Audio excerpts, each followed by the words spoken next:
333. R.I.P.P. Don P. PhD. Yeah. I said, R.I.P. TV. Tell the homie. Mob Deep Mondays, that's everyday, thoughty. It's all for the community. That's what P showed me. We lost without the unity. Where the fuck is the OGs? R.I.P.P. God bless the real. Only for the righteous. The rest will go to hell. Flipping through the book of Revelation, figure it out. Transliterate the translation, do it yourself. It's the last days, life is a test and we in a cage. Concrete jungle, everyday struggle. Fuck the pain, I'm on some HNIC shit. Hegelian 3 shit. If you don't know what I mean, you was never G. Real shit, R.I.P. Yo, P, play that beat back, 333. Burn some weed, repeat that. Shake me up a tuka pack, break me off for 20 pieces. I'm gone, never looking back. Y'all can't talk to me. R.I.P. TV, tell the homie. Mob Deep Mondays, that's everyday, thoughty. It's all for the community. That's what P showed me. We lost without the unity. Where the fuck is the OGs? Like the weed, play some IMD for me. It's hell on earth for real, but y'all don't wanna see paper trail politics. All the shit was prophecy, strictly for the family. Peace to the prodigy. R.I.P.P. I sleep when it's time for me. Dope dreams bring the skizzy, pour the Hennessy. Searching for some inner peace, couple hundred G's. Deadly weapons and some weed just for you and me. R.I.P.P. I sleep when it's time for me. Dope dreams bring the skizzy, pour the Hennessy. Searching for some inner peace, couple hundred G's. Deadly weapons and some weed just for you and me. Yo.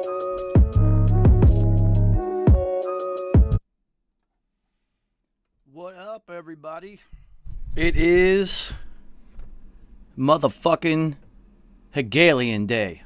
Happy Hegelian Day. Wolsk, what up, homie? Me and Wolsk got something coming real soon your way, people. We've been working. Well, there's a bunch of legal nonsense going on, homie. TVR, what up? Billy Lines, what up? Martine, Salsa, Four Manual, St. Chris, everybody. What up, everybody? Omega, what up, man? Yes, these books will come out. That decision is not mine to make.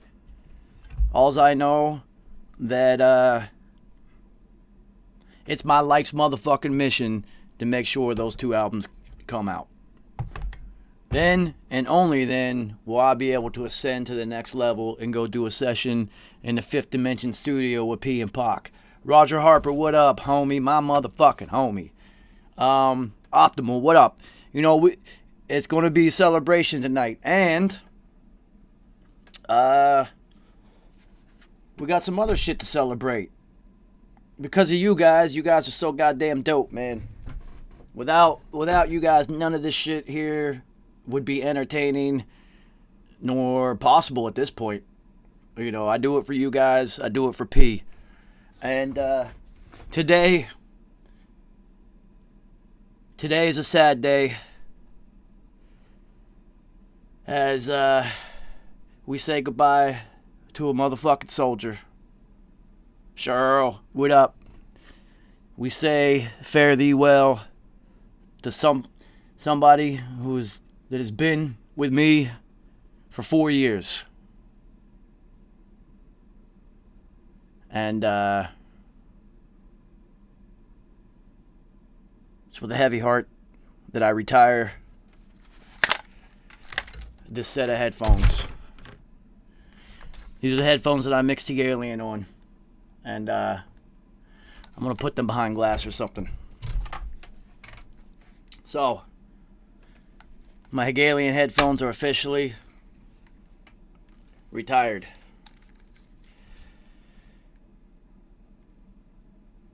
It's been a long journey with these ones. 4 years. I will hold them in reverence forever.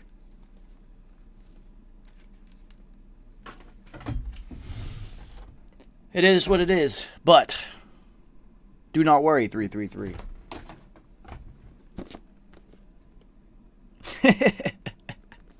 Yeah, I set y'all up for that one.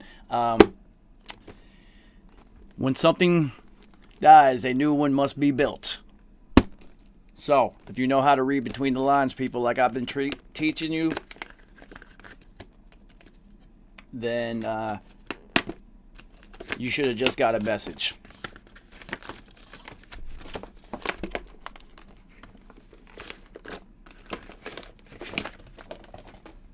It's writings on the wall. Spray painting on the wall. Woo!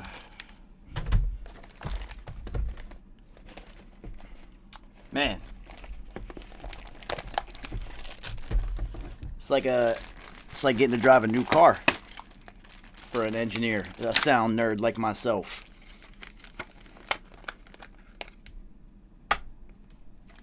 It's exciting. It's got that new headphone smell. Reyes, what up? So, I will be doing a giveaway tonight, and you will receive a Hegelian pack from me.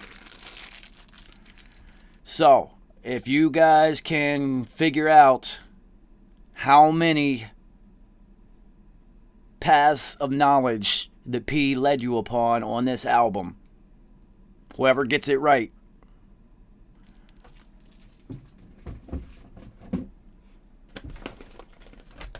will get a prize pack from me. Oh, uh-oh, people.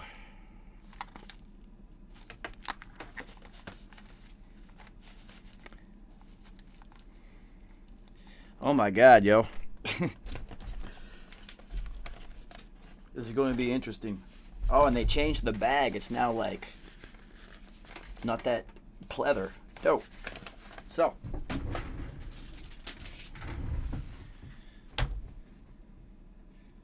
all right. Has everybody rolled the fuck up?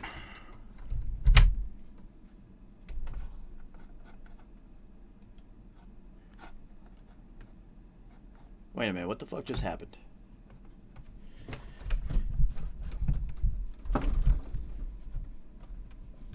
Hold on. I'm having some technical glitches.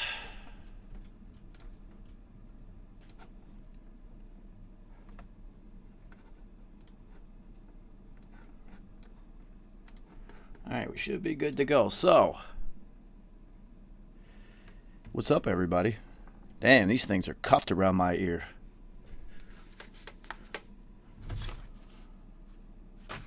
Alright, so, I suggest everybody should roll the fuck up, because it's about to go down. So, if you guys have questions about this album tonight, this is time to ask.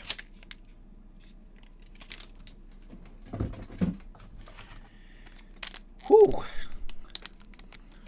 Gotta get ready for this one, man. I've been thinking about this shit all day.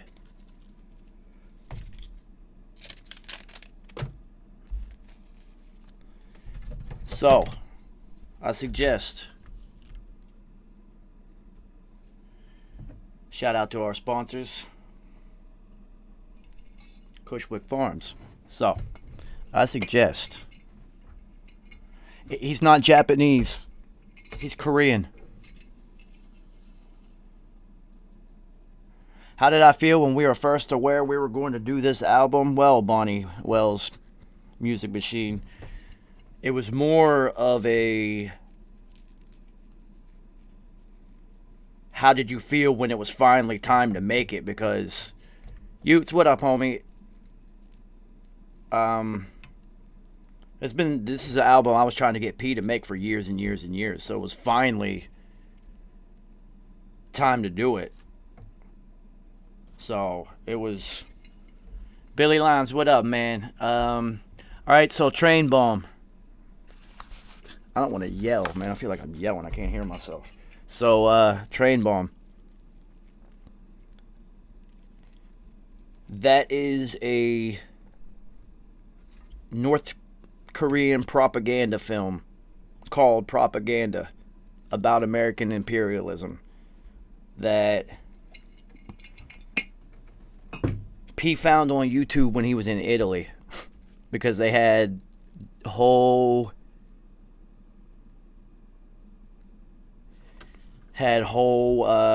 different like access to a completely different list of videos and whatnot. Utes, what up, homie? So we had been looking for a name for this album for Music Man. Yes, I built the studio at his crib. We had been looking for a name for this album for months. And then P just popped his head out the studio one day and said, I got it. Hegelian Dialectic. And I was playing Grand Theft Auto, and I promised you, I looked at him and said, yo, what the fuck is that? And he said, exactly. Because if you don't know what it is, then almost nobody's going to know what it is. And it's going to make them go look it up. Hence, all of the nuggets in this album. Now,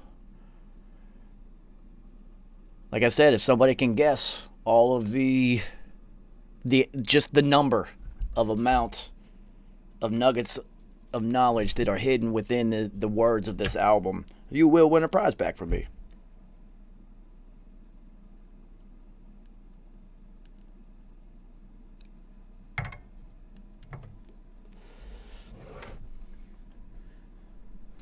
Yo, so, without further ado, I think everybody's in here right now. Obello, T, and what up?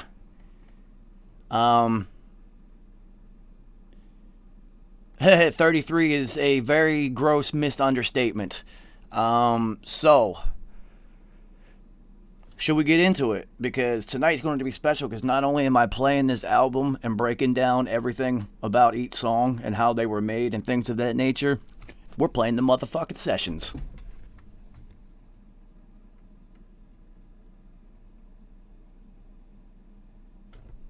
So,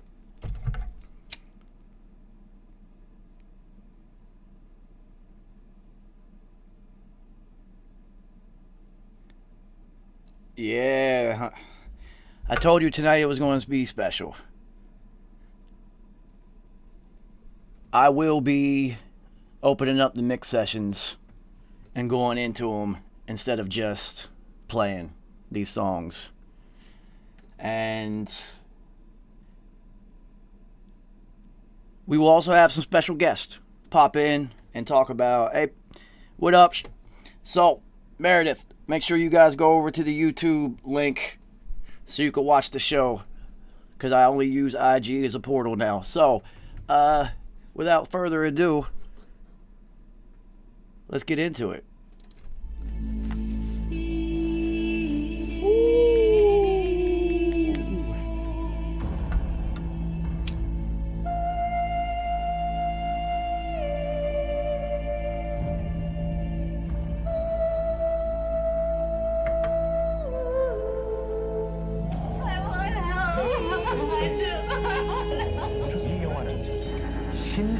This is about psychological warfare. A specific type of warfare designed to distract, misinform, but trust me, and anesthetize the brain.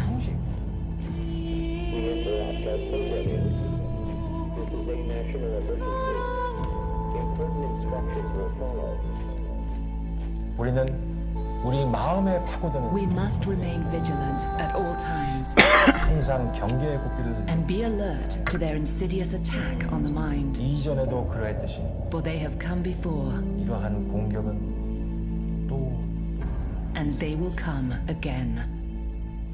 Whoo! Man, this shit gives me goosebumps, and I made this fucking album. So,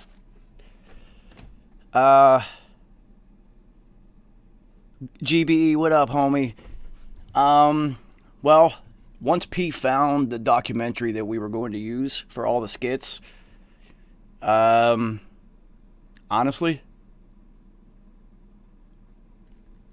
he just said, go at it. Have at it, dude. Al, B, Retalks 20. I'll get 1,000 out of them. So, yeah, honestly, he just picked out the movie, and then I just told him he was going to Europe for a month, and I was like, listen, homie, I'm not going to send you any mixes. I'm just going to send you an album. Dude, don't take it personal. I'm just trying to figure out as many different ways as I can to say your name. So I just cut it all up and put pieces that sounded to get right with each song. So what you guys have to understand is I took out every single piece of that documentary that sounded relevant. Hundreds of clips. And I tried every single clip on every song until I found the right one for each song. It took me a month to cut up the samples and to make it flow with the album. And then, honestly, all I did is I added some things in the background. There's some soldiers marching and some public service announcements, and Barack Obama says something in the background that's really buried that you can't really hear, but you can if you know what you're listening to. So, and then all of a sudden, an intro was born. James H., what up? So, how did I know that this was the right intro to set this off? Well, we went and played it at a secret location. And it's an old white dude who has the most ridiculous speakers on the planet. $250,000 for a set of speakers. So we're playing it, and as the intro was about halfway through, the guy's wife walks down the steps. She makes it halfway down the steps, and she goes, "What the hell is this?" And I was thinking that she was like offended or something. And we looked at her, we were like, well, you know, this is P's album. Why? And she's like, "I've never heard anything like this before in my life." And that's when I knew we were on the right path. So, the funny thing is, P and myself kind of, the only debate we really had on this entire project was which song to put first. Because P wanted to put Broken Rappers first. And I was like, you can't. It's, you have to put Mystic first. And he's just like, nah, it's too slow. I want the album to, I don't want people to be bored from the beginning. And I was just like, nah, man, you have to put Mystic first because of one sole reason.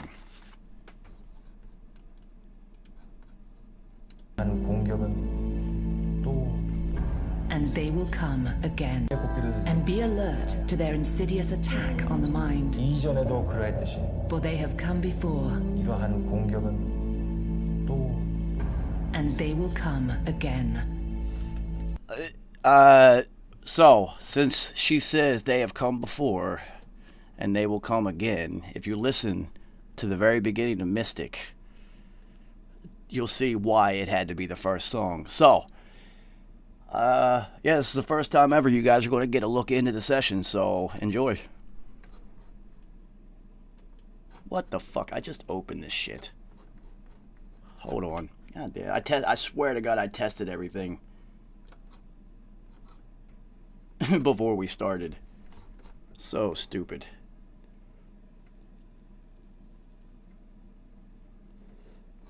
Anyway, I'll just play the intro again while it's loading.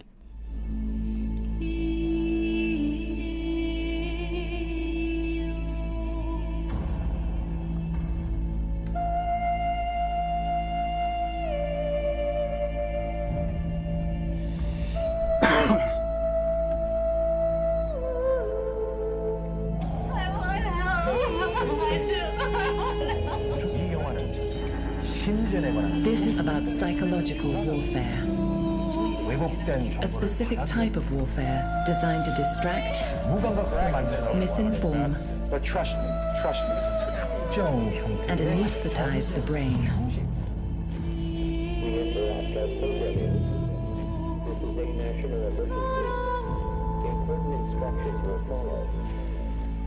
우리는 우리 마음에 파고드는 We must remain vigilant at all times 항상 경계의 고삐를 and be alert to their insidious attack on the mind. 이전에도 그러했듯이 For they have come before, 이러한 공격은 또 and they will come again.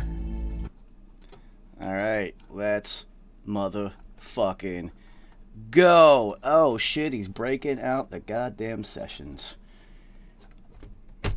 Thank you, Jesus. Thank you, Jesus. Thank you, Jesus.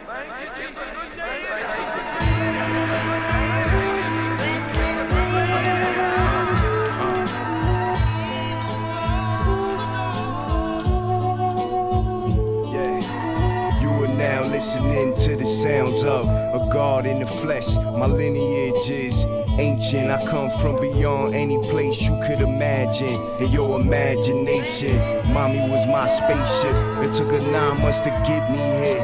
I finally made it. Goodness gracious, great balls of fire. My star got 6 points, so I burn brighter than any pentagram on Hollywood sidewalk. I'm much too hot. You cannot cool me off. Not a sun, don't chill, Allah. Check the rhyme that I spill on y'all. It's the best by far. Initiate of the sacred brotherhood of elite rappers. I'm a master builder, grand verbalizer, young old timer. The tippy top shot original Dandada. It's written in the stars. Look me up then, 2 or 3 bars. Got you pay attention. I'm gifted, my rap is mystic. It's cold that I speak, so the police missed it. Spray painted on the walls, the writings on the walls. I'm gifted, my rap is mystic. It's codes that I speak, so the police missed it. Put on some real tough shit that I can rock to. To write the illest words you ever could bop to. I live the illest life you ever could have. So much joy I cry, so much pain I laugh. At my best I am excellence. At my worst I'm not inspired by the beat. Shit come out weak, it's not bad for a bad day. I smack you and knock your head off, damn. I don't know my own strength like a lion. I was just trying to play, it's not my fault. You fall apart so easy, I need to be with my own kind. Take me to where the rap music is powerful, beats and rhymes. Whole nother channel, don't be so shallow. Expand your taste, it's more to life than you now mind think. And we live from the refuge. Is anybody out there? It's written in the stars. Look me up then, 2 or 3 bars. Got you pay attention. I'm gifted, my rap is mystic. It's codes that I speak, so the police missed it. Spray painted on the walls, the writings on the walls. I'm gifted, my rap is mystic. It's codes that I speak, so the police missed it.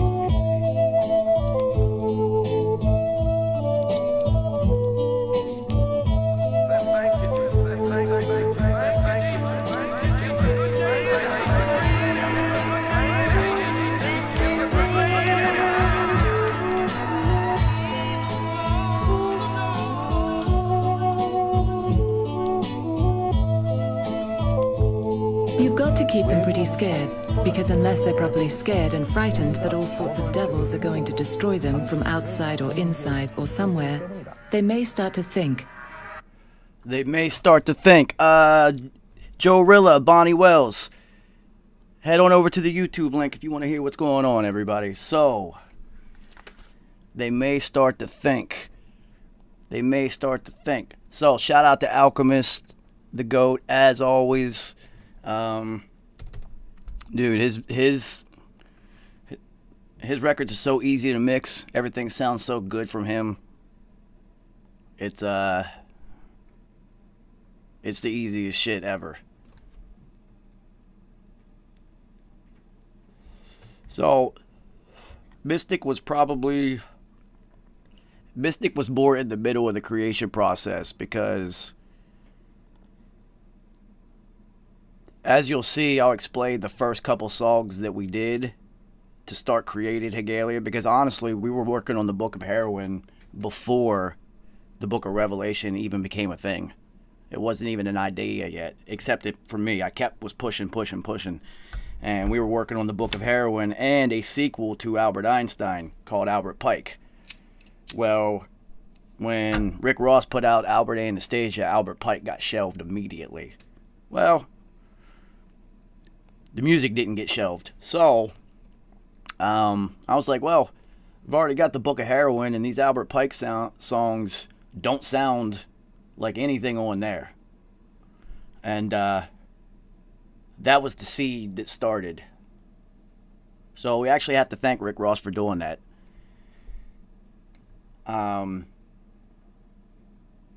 So it the first seed was planted in for me to like, yo, we can do this. We can do this. I think we could do this, dude. But we had to make a couple songs first before I could really convince him. You know, that we should really do this.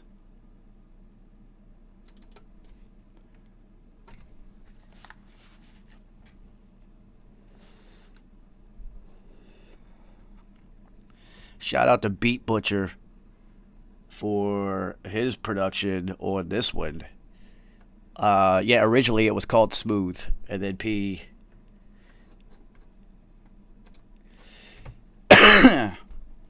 altered that one. It's funny because the original name that we would call things, we never stuck with those.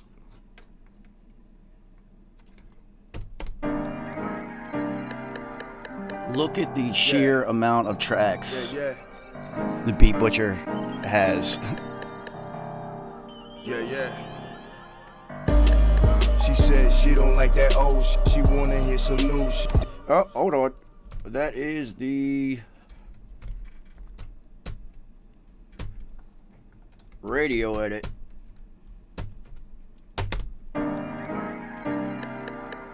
I haven't opened these sessions since we bounced them for mastering.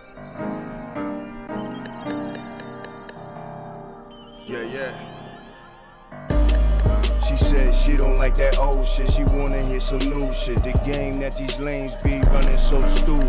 Juvenile and foolish. She long for a change. Yeah, that would be refreshing for her brain. Her ears are deaf to all the nonsense. She wanna hear some progress. It's too easy for her. You gotta make it complex. Provoke her thoughts, take her to another level. Engage her intelligence, make her feel special. She a fan of rap music. She love the way I do it. She said she missed me while I was gone. These other dudes been dropping fast food shit, microwave songs. It's time for something different, something prepared with love. People say she too bougie, finicky, bougie, but she a Pisces, indecisive when she do things. She wanna make sure she make the right choice. Well, baby girl, you smart as hell if you can hear my voice.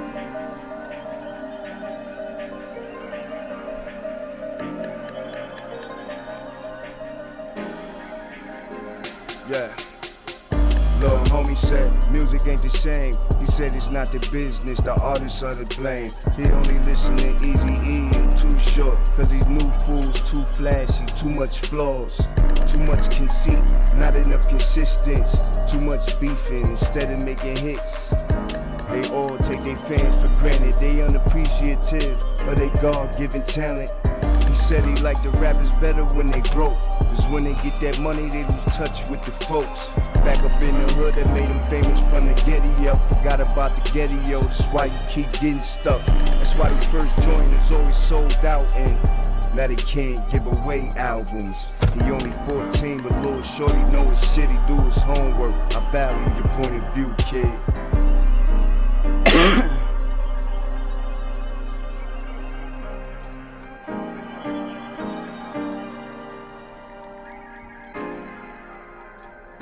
Religion is regarded by the common people as true, by the wise as false. So, I want to show you guys something. Because you are not going to believe this. See if I got the 2-track.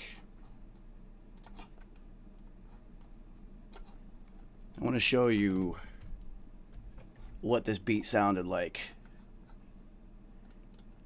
And what I turned it into with mixing.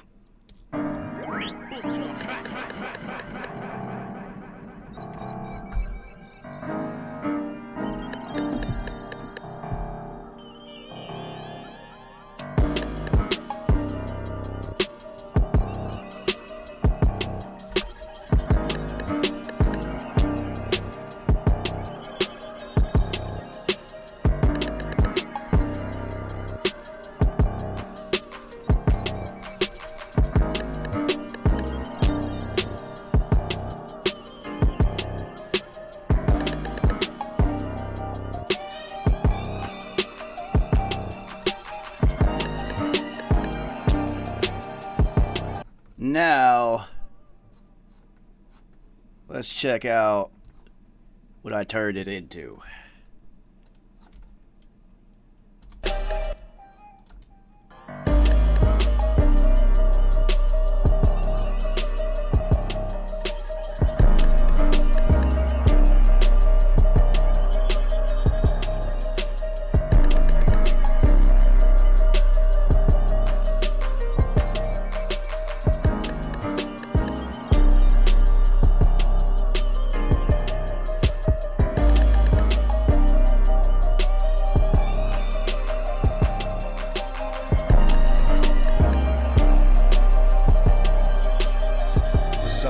Something prepared with love. People say she too bougie, finicky, choosy, but she a Pisces, indecisive when she do things. She wanna make sure she make the right choice. Well, baby girl, you smart as hell if you can hear my voice.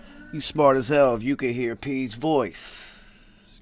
So, that's what effective mixing can do, and that's why it's important to bounce your stems out, so you can let the mixing engineer do what they do. Because I'm not gonna lie, man, when Beat Butcher sent me the stems and I saw like 30 tracks, I said, uh-oh. Here we go. So, Mr. White, you gotta go to the YouTube link. So, but that's my job. My job is to make it the best it can possibly be, to take it to its total potential. Yeah, for manual, man, it was nuts. I was like, this is a lot. But, you know, 30 tracks, I'm going to have 30 buses. It's what I do. Yeah, Utes, man. Bananas. But, as you'll see in some later,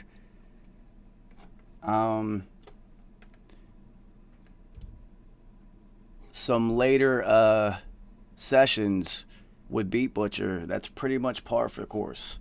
So let me see if hold on, let me see if I can text somebody real quick. Wow, that's nuts. So now for it's 3:33. It's time to roll the fuck up and play Tyranny. This was the first single, the first release song off of here. And, of course, it was appropriate because, I mean, it's actually more appropriate now than it was then. ACGC, what up, homie? We celebrating. I'm a little bit foggy. I did have the 7th worst headache I've ever had in my life yesterday, so the brain's a little bit mashed potatoes. So if I'm not as crisp as I usually am, it's not because I'm high. It's because my brain doesn't want to work right now. But that's not going to stop me from this. So, shout out to Mono, E Stereo on the beat. Yeah, this was pretty much, the intro was so long on this that we had to put something in there, because P actually had a little intro, and I'll play it. But we had to figure out something, but that documentary had so many gems in it. It was just like, dude, we'll find something for it. So, what I want to show you guys production-wise, actually, I'll do it after I play the record, because it's time to roll up. No, this is not a Hollywood blockbuster. The planes crashing into these towers are real. And these buildings crashed to the ground, including one that wasn't hit by anything at all. The American population was terrorized, hypnotized, and traumatized by repetitive showings of the devastation, with the media repeating over and over that it was a terrorist attack. Yeah. My confidence is up. I believe with all my soul. I could do anything that I put my heart into. I spend all of my time focused in the lab, coming up with these songs, mastering my craft. Cause I'ma need that boat and one of them aircrafts. God gave me a life, and I'ma live this shit. So what's up? Don't get your head bust up. You in my way, young brother. Get out my way, young brother, or I'ma run you down. You should've accepted my offer. Brush me off like it's nothing. I understand, no, it's okay. Run along now, you interrupting. The illest rap is still active. More dope than all of my past shit. I was just a boy, I was only 19, but my mind be on some more next shit. Race don't matter. Your faith don't matter. The enemy is government tyranny. All that other shit don't matter. My confidence like armor. I know it all, my being. That I could do anything. I just work hard and I achieve it. Now watch me create money for the next 300 years. So my great grandkids will eat food off of these words I'm saying here. Yeah, I wrote this with you in mind. I'm so far ahead of my time. My body will never catch up to where my brain is at. Sometime I gotta slow down and pace myself. I'm going too much over your head. My school of thought like the Essenes, and some secrets are best kept sacred. It's one big religious war with these old books. Who's wrong or right? Who cares? Wake up, they diverting our attention to what's really going on right here, right now. Toxic food is causing cancer, you don't have to smoke. Toxic politicians, the system is rigged, but go ahead and vote. Race don't matter. Your faith don't matter. The enemy is government tyranny. All that other shit don't matter. You rich don't matter. You broke don't matter. The enemy, they threaten our liberties. All the other shit don't matter.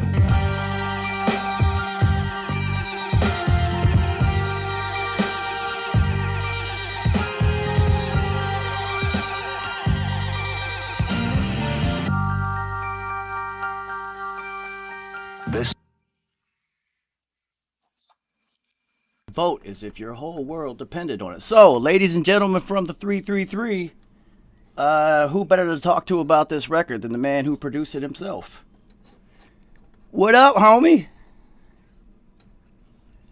Yo, what up, G's? What up? Welcome to the celebration. This is my motherfucking homie and the producer of Tyranny, Mono in Stereo. What up, G's?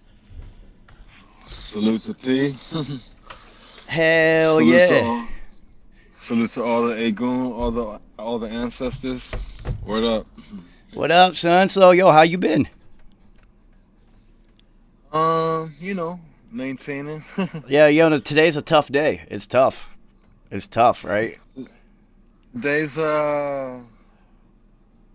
It's weird, right? a new chapter. It's a new chapter. Yeah. So to speak. So to speak. In many levels, it's have you ever heard an album that has become more relevant as years have gone by? Man, it's funny, man. Like, you were there that day, cause like when I met P, it was in the studio downtown in the city, but then when I came through P's crib, y'all crib, y'all was, I met you that day, and I remember P was like playing me a whole bunch of like wow shit on like YouTube, and there's this one video I'm still trying to find that he played me. It was like a rabbi like talking about some wow shit. Yeah, the baby baby burgers. I already know the video. Yeah. It was like basically the goyim sausage, all that like craziness. Yeah, I know that video. But like so like I think about P a lot, and actually I've been thinking about P a lot more and more recently, because the homie Doom just passed, and it's just wild. Like there's a lot of wild like conversations that I wish I could have, and maybe in my dreams I'll have them, but in the physical they're not going to be possible. Well, I mean, that's what psychedelics are for, homie. You can go to another dimension and have that conversation. Exactly. All right, so let's talk about this track. What did you think when all of a sudden P was just like, "Yeah, I'm this is on my album, yo." Oh man. I remember P sent me like this little short film that he had did about like this couple that they just like bugged out, and shit just went like wild sideways, and I was like, oh, that shit is crazy. Like, like that's wild that like you would even think of like some shit like that, like to put my shit in it. And then he was like, oh, this is on the album too. And I was like, oh man, that's like that's amazing, kid. That's amazing. And it was a dream come true, because like I was pumping Infamous in my junior year of high school, and then like that's the only thing I could remember is like, yo, I used to pump this, like, forget about the Infamous. It was like all the mob shit, like the P shit, like and I was like, damn, I'm finally on one. Like, that's crazy. Yeah, nah, it was bananas, man. And then I mean, plus, P is the most orthodox left-handed rapper of all time. So your production, he was dancing all over what you brought to the table. Yeah, man. I still remember coming over to the crib, and he was like, yo, we should do a whole album together, yo. This is a true story, people. And I was like, bro, like that's incredible. And so from there I just started sending him joints and joints and joints and playing him joints. And man, like, yo, you know what's funny? It's like I think it was you that told me that like the Albert Pike album, it was supposed to be me and him, right? It was you, Some and shit like that. it was supposed to be a follow up to Albert Einstein, and yeah. it ended up being Yeah. a bunch of songs that Alchemist had sent, and then a bunch of your tracks, because yours was the same tempo and Crazy, feel of what Alchemist was doing at the time, and but then things just crazy. evolved from there, and then this song gets put over here, and then this one gets used for this thing, and then this one we're going to use that in the future. So that's what you guys have to understand. Sometimes when you hear a record that might be 3-4 years old to the artist, that's just been in the stash. They were just like, yeah, we got to use that one. Sometimes you just have to wait, and P was one of those who would be like, nah, I'm going to hold on that one until I got something to use it for. But yeah, he was working on a whole album with Mono here, and there was like probably, I think, 5 or 6 joints that were done, and then Crazy. Things kind of evolved from there, and I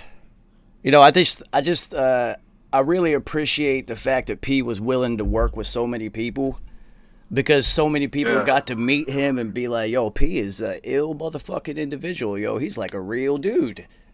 Yeah, I always tell people, like, there's very few people that I've met in this, like, I hate to say that whole shit about like the game. Yeah, but, like, I know what you mean. Come to be like real cliche and say like, in the game, like I've met very few people that were as humble and were as gracious as P. Like, I remember that, man, like the first day, like I was actually hanging out like with P. Like, I remember he met me at the I'm not gonna give the station, but like he met me at the train station, and like we just like, I was waiting for him to pull up in a crazy whip. He just and I just seen like this dude like walking in all black down the hill. Yep. And it was P. I was like, oh, that's crazy. And we just walked back to the crib, and then we just started playing joints, and then we just started talking, and then all of a sudden he was like, yo, you want to eat? I was like, word, yeah, hell yeah. And yo, like P had cooked us some like turkey meat and pasta. And like I just, as I was eating, I was like, yo, P cooked me a fucking meal. Like, yo, that's crazy. Like, that's the fucking wildest shit in the world, yo. Yo, this is all a true story. I just remember that shit. Yeah, this is all a true story, and I appreciate you sharing that little piece of your history with P, because that's a glimpse into how Pete actually was, because he didn't even ask me if I wanted to go walk to the train station. He didn't need nobody to go with him. He's just like, yo, I'll be right back. And then he just comes back. And he's got the homie with him, and we just start playing joints. And I had met him already at the engine room, is where we met you guys the first time, right? And Pete was that type of dude where he's not going to be like, yeah, let's book a session in this studio and meet here again. He's like, nah, I built a studio in the crib. Like, just come to the crib, yo. So you come to the crib, and then, I mean, P isn't going to buy you food. P literally is going to make food. Like, that's we watched a documentary called The Legend of the Supermensch. Oh yeah. That sounds familiar. Yeah, no, because you were around. You came around during that time period, so I know we definitely told you about that. Because it's about this dude in the music industry who's like mega huge, and he just always did favors for people, and like everybody. Alice Cooper's manager. Exactly. So and so once he retired, he moved out to Hawaii, and all he does is like host all these people from the industry that he met throughout his career, and he just makes them food. And he talked about the process of making food and feeding another human being and things like that. And P linked onto that one immediately. And i.e., you came to the crib and brought some beats, and he made you some fucking food. Yeah, man. And I still, our last convo, was, I remember we like in person, that is, we talked about like a bunch of vitamins and stuff like that, because he had his blood stuff going on. I have my blood stuff that I still deal with, and he was telling me, yo, like, take chlorophyll. And I still keep a bottle of chlorophyll around, bro. I still do that. There you go. Yeah, get on your There you go. superfood. So, yo, homie, I appreciate your time, man. I got a bunch of sessions to play and other people to hit up. I don't want to take up too much of your time, but you and I, we stay in touch, especially when there's things to be done. So I appreciate your time, homie, and everybody make sure you go follow Mono on all social media nonsense, even though we don't give a fuck about all that shit. But go check out his production and go get some beats from the homie. And I will tell you a little nugget of information. If you think you like what the three of us were able to accomplish on the Book of Revelation, wait till the Book of the Dead. Wait till they hear that one, homie. So my homie, I appreciate it, man. Stay safe out there, and we will be in touch. Word up. Stay safe. Peace still here, too. Peace still here. Yeah, of course. Peace through all of us, homie. So, shout out to the homie for stopping by. That was dope as fuck.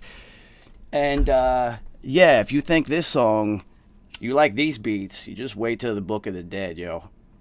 So, let me show you one thing that we did, and Mono was so humble about it. And this is a true musician. So,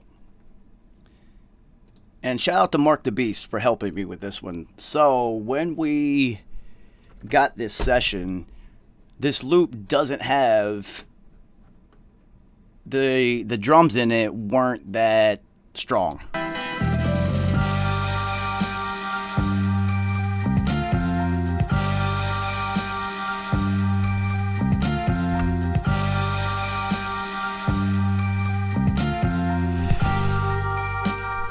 So, we follow the lessons of the masters.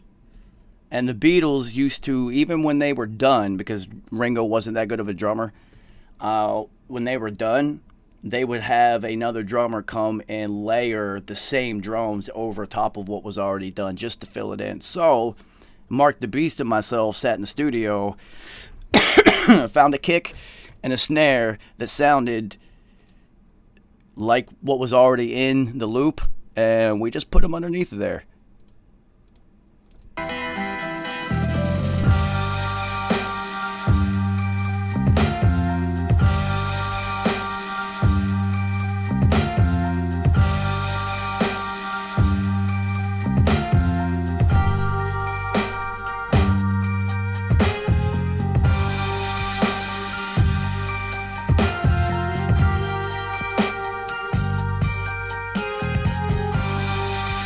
can feel, it's not a sound, you can feel the difference.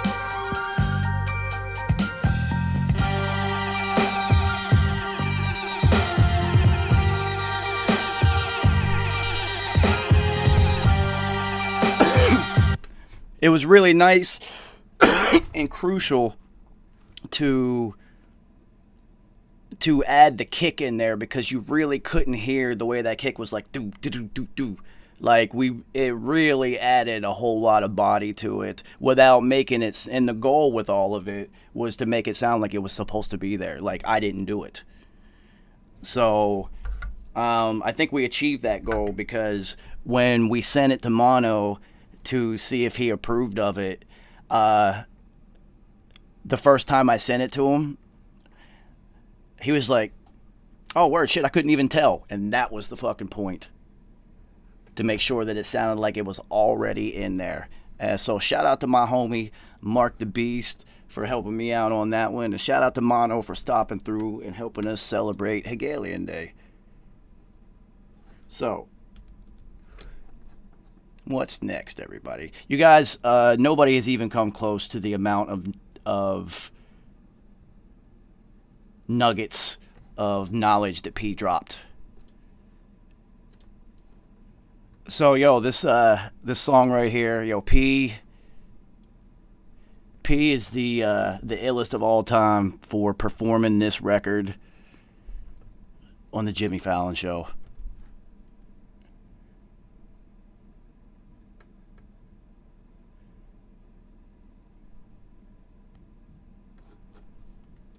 All I will tell you guys is it's more than 100. So yeah, shout out to P for performing this on the Fallon Show. You are the illest, homie. Only P would perform this on Fallon. Everything not Illuminati, everything not an evil plot. Everything not the black boule. Sometimes people just get shot, caught up in a random act of violence.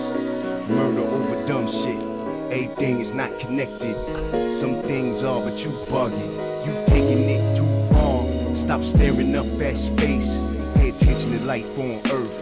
You worried about the wrong things. Let's talk legislation. All these laws changing. Foreign bankers. Let's talk proposition 37. Let's practice the First Amendment. She say she love when I speak my truth. Oh yeah. She searched for me a whole life.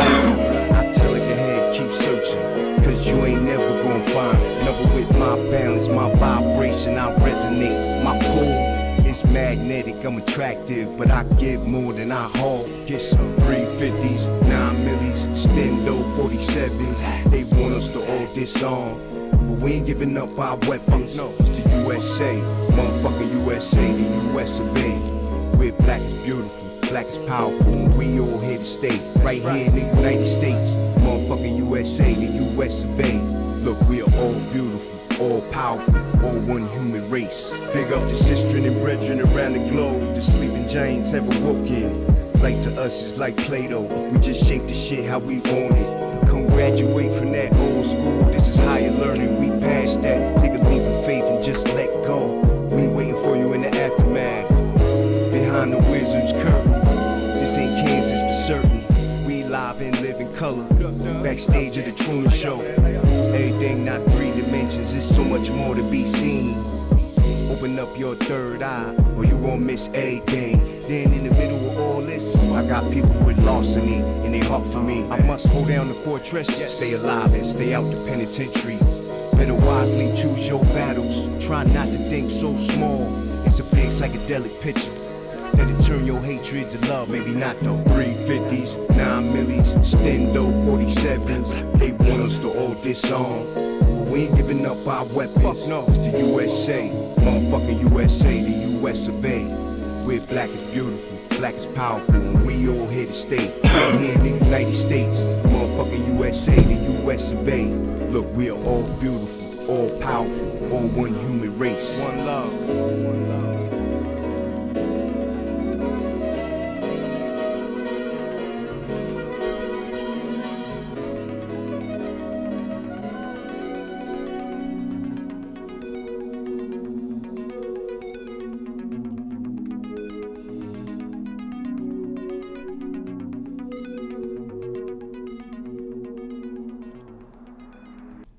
So, whoo, this motherfucking song. Again, I want to show you where we started at and where we ended at. I was going to pull up all the samples and everything, but we'll do that in a whole different episode. So, this is what the beat sounded like when I got it. Oh, god damn it.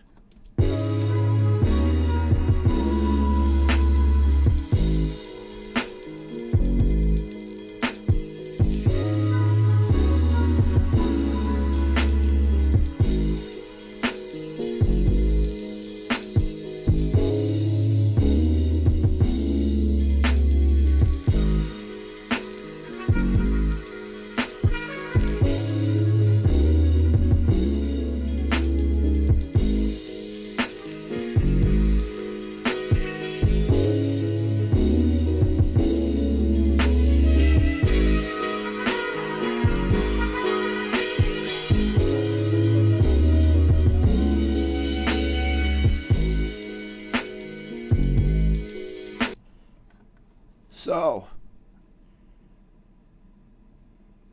that's how we started. This is where I took it. Everything not Illuminati, everything not an evil plot. Everything not the black boulette.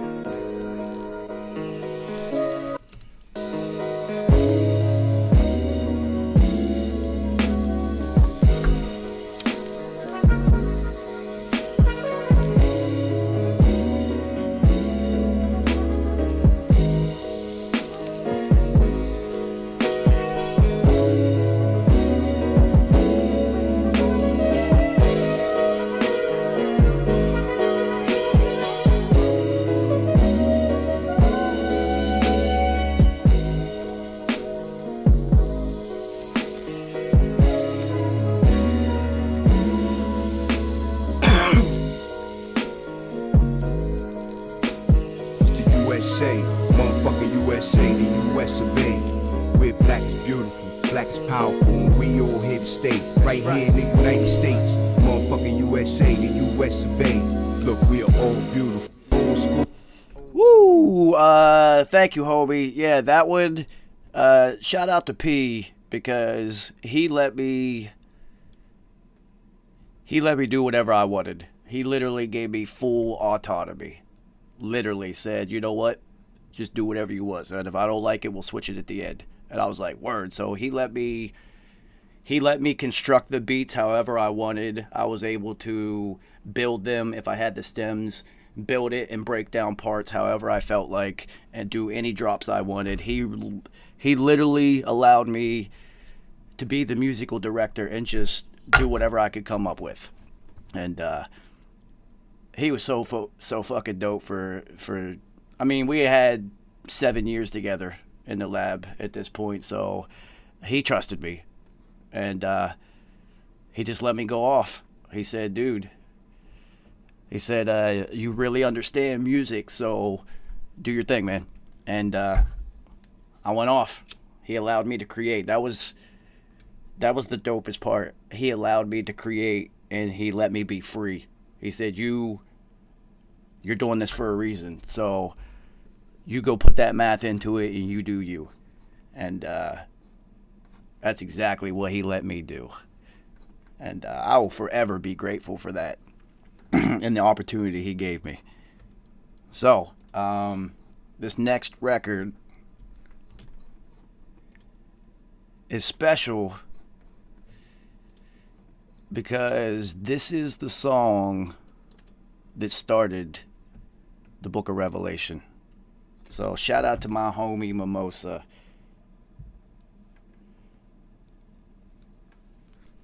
Because the story of how this one came about is weird, because this track is actually a song on his album. And Mimosa and P at the time both had the same touring agent. So they sent me a list of all the other artists that were booked to that touring agent and said, if there's anybody on here that you think P could do a song with, let me know. And I went through the list, And honestly, stylistically, the only person I saw on there who I was just like, yeah, he's influenced by rap, so yeah, let's do this, was Mimosa. So they sent us his album. It was unreleased, and they said Mimosa was hyped. He said, yo, you know what? Anything that's on here you want to use, go ahead and use. Shout out to Mimosa for that. And then not only did he allow us to use anything that we wanted, he said he also sent me the stems so I could mix it my own way and not go with the way that he had mixed his own record, which is shout out to him for allowing me to do that and trusting me to not fuck up his music. So I really appreciate him on that one. So we listened to the album, and you know, P being the weirdo that P is, he picked this beat out of all of them. And when he was done, he's like, all right, Joe, it's time to record. And this is what, well, all right, so in the middle of it, he was writing. And while he was writing, this song was originally not even supposed to be for P. We were going to send it to Mimosa, and they could do whatever they wanted with it. It's like a cross-promotional thing. And that's why it was so different. P was like, I can be free on this one a little bit, right? You have to remember, up to this point, we had not made a single song for the Book of Revelation yet. So he's like, nah, I can be free on this one. The beat's a little bit different, so I can just go off, and, you know, it's just going to be a standalone. So while he was writing it, I was actually watching Back to the Future, which is, now you know why the 1.21 gigawatts line came in to existence, because I was actually watching Back to the Future while he was writing this song, just waiting for him to be like, yo, let's record. So the other funny part, and I've told this story before, is the Danny Brown line came about because Danny Brown clearly don't give a fuck with his missing tooth and his weird hair and whatnot. And P was just like, yo, name me a rapper who don't give a fuck. And Danny Brown, though, kind of just came. We were backstage in L.A. for Rock the Bells, and Danny Brown just kind of came up to the trailer and started rapping with me about P. And he's just like, yo, I just want to pay my homage to the legends and the gods, man. Just, you know, pass my message on it. And he just kind of walked away. And he looked so weird. I was just like, yo, Danny Brown definitely don't give a fuck. So when P asked me, he's just like, yo, name a rapper who don't give a fuck. I instantaneously said Danny Brown. And that's how Danny Brown ended up in a P song.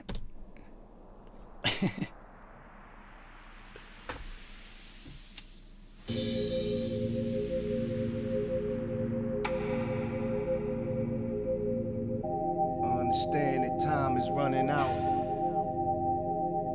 Yeah. That last hourglass end drop, too late for a teardrop. Should've made that thing pop. Should've been more aware of that. WAR. Nigga, it's all theatrics in one great big drama. Whole universe in the audience. Now think about how really small we are. We like blood cells moving through the veins of a heart inside Mother Earth body. And damn, she thick. You ever think about that on weed? It's a trip, meanwhile back on a higher plane. Where real life is taking place, we stay away from the lames. We don't let the bullshit drain us, stay away from them basics. All love, no hatred, but we don't tolerate fools. Please try your call later, goodbye. God controls when I die, but I'ma meet God halfway and I'ma extend my life. Case point trying to kill me, I'm trying to kill you too. I overcome and survive, cause that's what niggas do. I'ma buy beans, cause that's what niggas do. You understand me? I'ma smoke weed, cause that's what niggas do. I'ma pack a gat, cause that's what niggas do. You understand me? Hey. Cause that's what niggas do. It's evident I'm that nigga, and I will never not be that nigga. My confidence is never shot, it doesn't go away. It's on me like some body armor. Look into my eyes, I ain't playing with you motherfuckers. Burn something with your boy, let me play you these joints. I've been working all year, let me ball your ears. Come check a nigga out, no I won't let you down. This that #1 murder sound. One by one I knocks them out, and give less fucks than Danny Brown. Fly ass nigga, I'm a motherfucking Mac. I'm way too strong, better step on that. What the rap audience ain't ready for is a real person. You know what I want to say, a real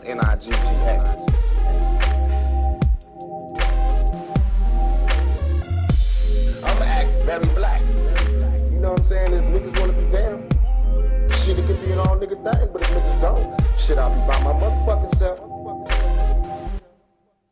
Yeah. I'll tell you who's not by his motherfucking self right now. Me. Because I got my motherfucking homie Mimosa in the building. What up, homie? Hey. How's it going, bro? Yo, chillin', man. Yo, happy Hegelian days, son. Yes, sir, man. You know what? It's crazy because I didn't realize the album dropped today, and I randomly I woke up early as fuck today. I was watching the inauguration, and I posted the actual dialectic, Alien Dialectic, and you hit me up maybe like without looking at my story within like an hour. See? And like I gotta roll up to that shit. Yo, so for everybody that's watching live that don't know, this is Mimosa. This is a motherfucking legend in his world, and just by circumstance and happenstance, I was able to bridge two worlds and get Mimosa and P to do a record together, which you didn't even know was happening, which is the funny part. So what was it like whenever you even heard that this was like a thing? So it just kind of came to me out of left field because I'd been working on I do electronic music mainly, but I'll like dip in, like I have a few random kind of records with like some legends, like I don't do a lot of rap, but I have like one with Too Short, one with Bun B, you know. So I have these random little one-offs, and they all just happen in these weird ways. And the way this happened was they all happened organically. Like I'd been working on a EDM kind of joint for myself, and that I'd put out for free on my own record label, and I guess you guys somehow came across that. All right, so this is how this happened. So at the time, P had just signed to the same touring management company that you were signed to. Oh, okay, that's crazy. Okay. So that makes a lot of sense. Okay. Yeah, so P, I listen to a lot of down tempo, Emancipator, like those are my homies. Like, you know, those are like, you know, Bonobo. Like I've met all these people through P and whatnot, but I was always into that type of music, so I was always trying to bridge the gap with P because he was so awkward as a rapper. He could rap over that music, right? So his manager hits me up and says, we just signed with this new touring management company. Here's a list of everyone else who's on here. See if P can do a record with any of them. And I went through the whole fucking list, dude, and I really thought about it. And you were the only name on there, A, that I really knew what type of music you made, but B, that I knew what you did is heavily influenced by rap because yours is really influenced by Southern rap. And and I'd already known your music anyway. And I was just like, oh, we could do a record with him. So we reached out to our management, reached out to the tour management, and they were like, well, he's about to put out this album, and that was Trail Music.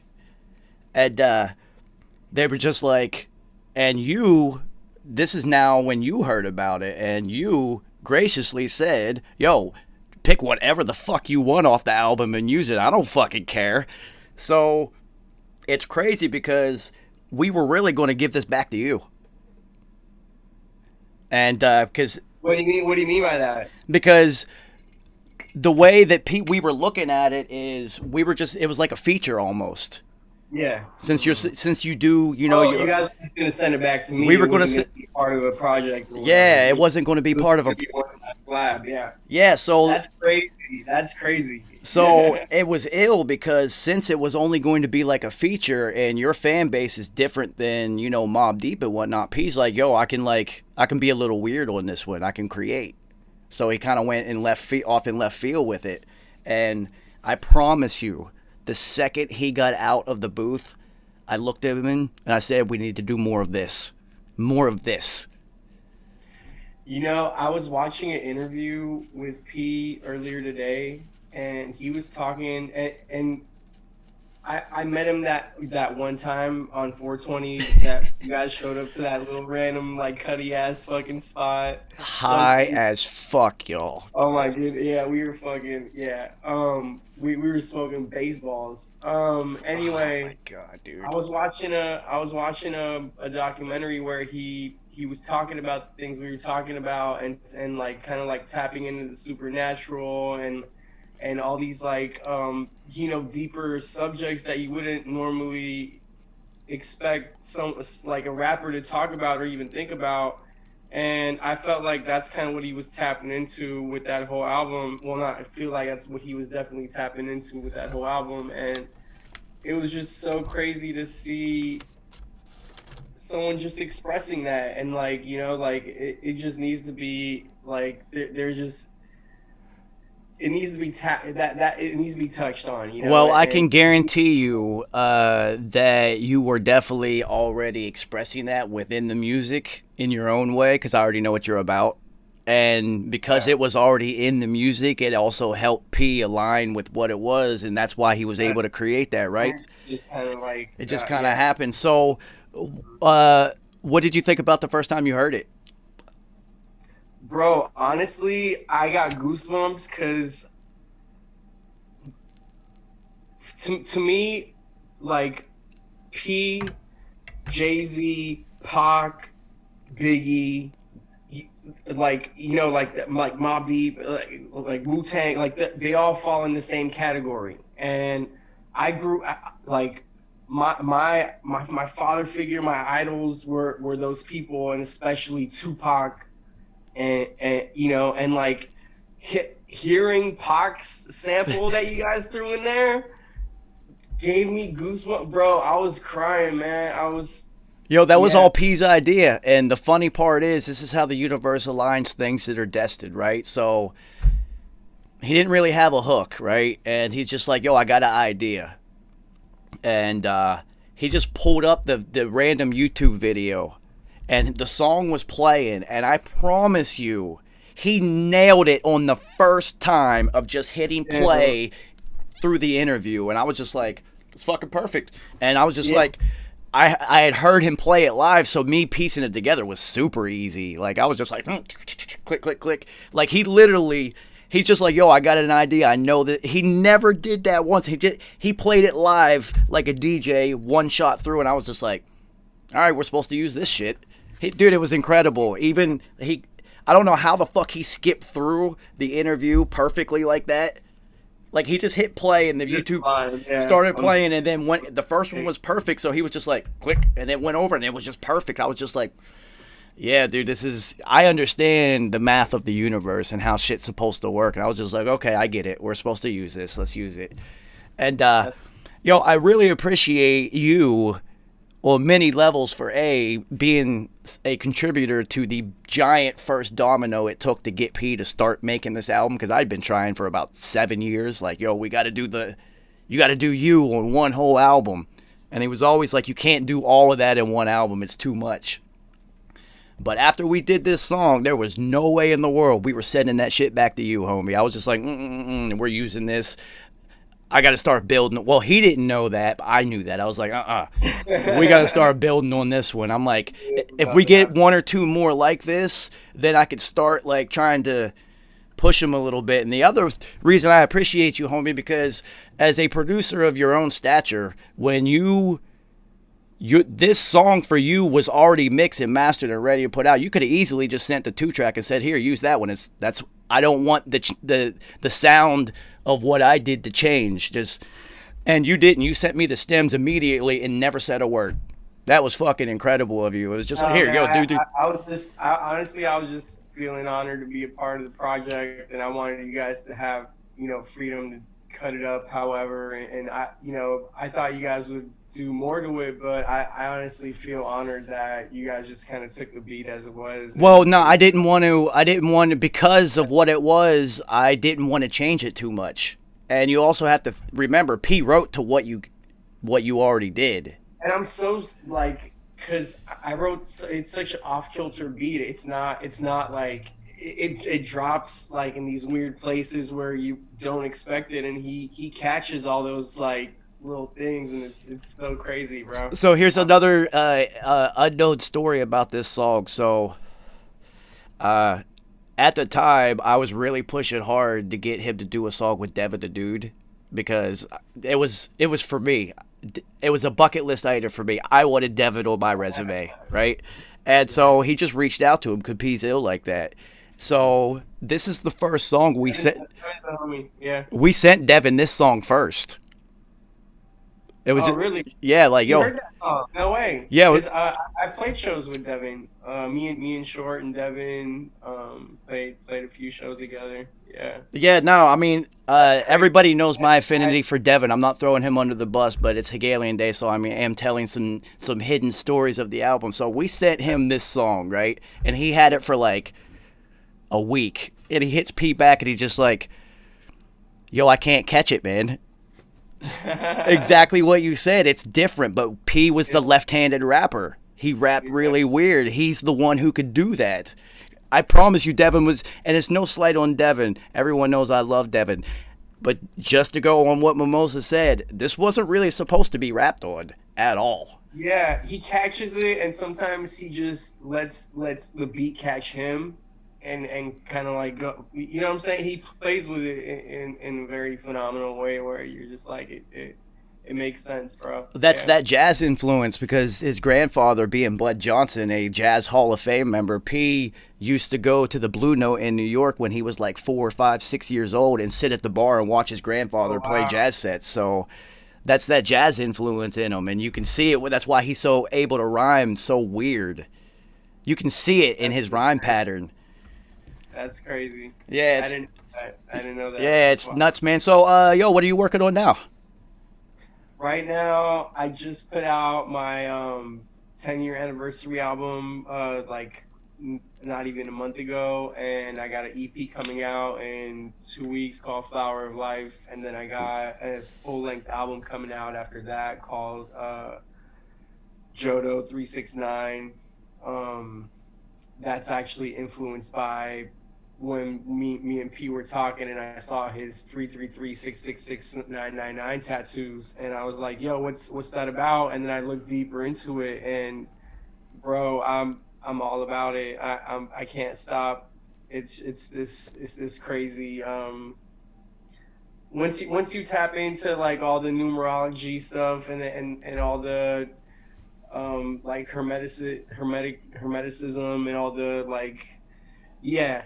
You know, so it's all the I'm all about the math, man, and the numbers. And then the manifestation of power and energy, and yeah, man. It's he was in that little snippet we got to hang out. He definitely influenced me a great deal, for sure. Well, that's awesome, and well, that's why this is my YouTube channel is 333 TV, and everything that I do is about 333. Because that is a sign from the heavens, and you will see it if you know what you're looking for, people. So, another funny story, talking about that 420 random show. So, I just saw on Instagram that you were in New York, and I was just like, I knew P at that stage of his life better than anyone, because we literally 24/7 together. And I know if I'm just like, yo, P, we should go to this show, he's going to be like, all right. And that's such a weird one for you to bring him to, though, because it was I think it was all like straight dubstep before me, and then I come on and I was feeling kind of like out of pocket being there, even though it was like an EDM show, because what I do is a little bit more left field than you're just average kind of dubstep thing too. So no, but that's P though. He's just like, yo, let's go check him out, and then him performing with you, that was me. I was just like, yo, go perform with him. Fuck it. Bro, that was so amazing, bro. Like, that was a lifetime experience. There's this iconic picture of it, actually, where like, mid-performance, like, dabbing up. And, yeah, I'm just... yeah, you got to get a painting of that one. A big-ass painting of that, so that would be dope. I'll send you one, too, when I get it. Yeah, no, that's dope, because I know exactly what picture you're talking about. And honestly... and I've said it before many times, P was so dope as a human being, right? That he was so nice, bro. I kind of wanted as many people to experience this as possible. so that people could understand the real human and not just the murder music and all that, right? So not only we were definitely going to the show. Hey, it was 4:20. We're going to the fucking show. It's 4:20. And I will tell you, this man right here, the blunts are unnecessarily large. It's stupid. It's too much. Right now, I had to stop actually smoking weed. Right now, I'm dabbing up. Nice. But dude, we smoked like it had to be like an ounce and a half to 2 ounces within like an hour or two. It was retarded because you guys know how I get down. I don't ever stop. He don't ever stop. P was just like, yeah, it's whatever. I randomly saw Mark the Beast back there. I was just like, Mark, what the fuck are you doing back here? Like, it was so random. And he's right. It was this little tiny fucking place with a weird ass lineup. But when I saw his name on the ticket, I'm like, yo, let's go. Let's go check him out. And the whole time I'm just like, yo, you should perform that song. You should perform that song. And he's just like, nah, man, I'm not coming to perform. I was just like, when are you ever going to get to perform that song, honestly? He was just like, yeah, you're right. I'm like, and, dude, this is a whole different crowd. They're going to be hyped that you're there. They're going to be, who the fuck was that? It was Prodigy? Like, really? Like, people wouldn't believe it, right? Because it was totally random. It was not planned at all. Yeah, I don't think anybody really realized what was going on, even when he stepped on stage. I don't think they really could believe their eyes. Nah, they didn't, because they were just like, there's no way that's really him, because it wasn't announced or anything, and he didn't know he was performing until about 30 seconds before he was supposed to, because as soon as you started the beat, I was just like, I looked at him, he's just like, yeah, and he just grabbed the mic and went right out there. I was just like, yeah. But I wanted that to happen for this moment. I appreciate that, man. Yeah. So that because it was a milestone in my life, that's for sure. Yeah, and I knew it would be, and I understand what those milestones are like, and I like to try to provide that for other people, because that feeling is a feeling unlike any that you will ever experience. To see your dreams manifested in reality, like this really happening. Not only for it to manifest, for us to collaborate. And that's just fully enough within itself, and how that turns out and the energies that combine within that. And then to have that manifest into actual physical, reality, that was amazing. Yo, so I did the same thing with Emancipator, because Emancipator has a remix of they didn't do a song together. He just has a remix of Shook Ones. So Emancipator, Douglas is my homie, right? So they had a show. I'm like, yo, P, let's go. I want you to go meet these guys, and let's see if they got anything that you might be able to use, because it's definitely different. Now, he had heard their music before, because I played it all the time, and he'd always be like, yo, this shit is dope, yo. And so we go there, and same thing. I was just like, yo, you should go perform. When they do the remix for Shook Ones, just go fucking perform. Oh, that's just smart, for what he was trying to take the vision to, and the respect that he has coming from the rap game. I feel like that's just a smart move to inherit the that new fan base that has that open-mindedness for that spirituality kind of. Yeah, I was trying to build the foundation for what I was trying to create the entire time, and I don't want to. It's weird to say these words, but you understand what I mean. And to be able to use P as the vehicle to express all of this. It was a conglomeration of a lot of people who have the same mindset like yourself. I think he was just all some crazy alien shit, to be honest. Well, I mean, of course, and trust me, during the 2 years that it took to make this album, like a year to create it and then a year to mix and master and track listing and actually figure it out. Dude, there was so many drugs done during that 2 years. Like, we were definitely on some alien shit. I can promise you. But it was necessary to achieve what we created. Trust me, you had to be on drugs I can tell, bro. And I can tell it resonated with the drugs that I was taking probably while making that beat. I can guarantee it. We will go without mentioning what individual drugs and narcotics those are, because this is a family show after all. So here's a funny side story before I let you go. When we were done with it, now mind you, I'd never done mushrooms before in my life, because my brain spins too fast for psychedelics. Like, it's just too much, way too much. I don't want to go there. So when we were done, I made those albums on a lot of psychedelics. Oh no, trust me, they were. This is the first time. So when we were done, we go to the studio where I mixed it at, the whole album, and he just puts a little thing on the table. I'm just like, what is this? And he goes, it's mushrooms. He's like, we have to listen to the album and look at the cover to make sure that whenever you're in another dimension that everything's right. And I was just like, oh, God damn it, I can't say no to that. Fuck! Plus, I was like, my first time ever taking mushrooms with Prodigy, that's a hilarious story. First time. He's absolutely right, because mushrooms open up your heart and they make you extremely sensitive to energies, and they amplify energies around you, whether that be positive or negative. And when I always keep some on standby out here in Oakland. We have a church where you can sign up and go buy them legally. But I always do the same. I always just check my energy. That's a really good method. And since it was the first time that I ever did it, I was never going to have that intense of an experience again, because, dude, I ate 4 grams the first time. Oh wow, that's a brave dose for your first time. That's good. No, yeah. If we were going to do it, I was going to take the leap. Let's go. Let's take the leap. There you go. Yeah, well, trust me, I took the leap. That is a story. What I went through is a story for a whole nother day, homie. It's hilarious. I'd love to hear it. Yeah, let's catch up soon. Yeah, of course. So, I'm going to stay in touch, because now that the universe has blessed me with, it has solved a problem, dude. I couldn't make a beat for like a year and some change. Yeah, I've been there. And recently, the veil has been the curtain has been removed, and now I can start working. I had been working on an album. It's a down-tempo album. It's more in your lane. And P, he had heard all of it. But now I could actually finish it. So I want to do something with you, homie. So we will definitely be in touch. And, dude, I appreciate your contribution to... You know what? I'm going to send you something tonight. I'm going to send you something right now I'm about to put out. I think you'll like it. Of course. But yeah, absolutely. Hit me up. Of course. So, dude, I really, really appreciate it. Everything. Without you, this album literally would not have happened, because this was the first step.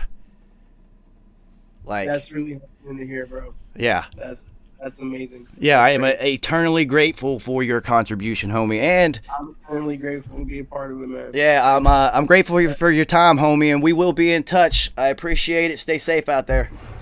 You too, bro. Woo, my homie. My motherfucking homie Mimosa. You guys should check out his music, because that shit is dope. And that's how that song happened. He didn't even know the real story of how everything happened, but that's how it happened. And I am honest when I say, without him, this album would not have occurred, because I needed that first record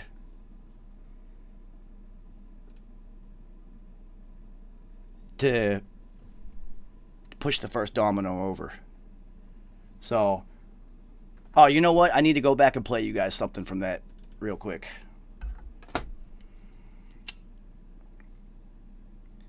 And let me go back. I got a little unheard section that I want to play you guys, because it is Hegelian Day.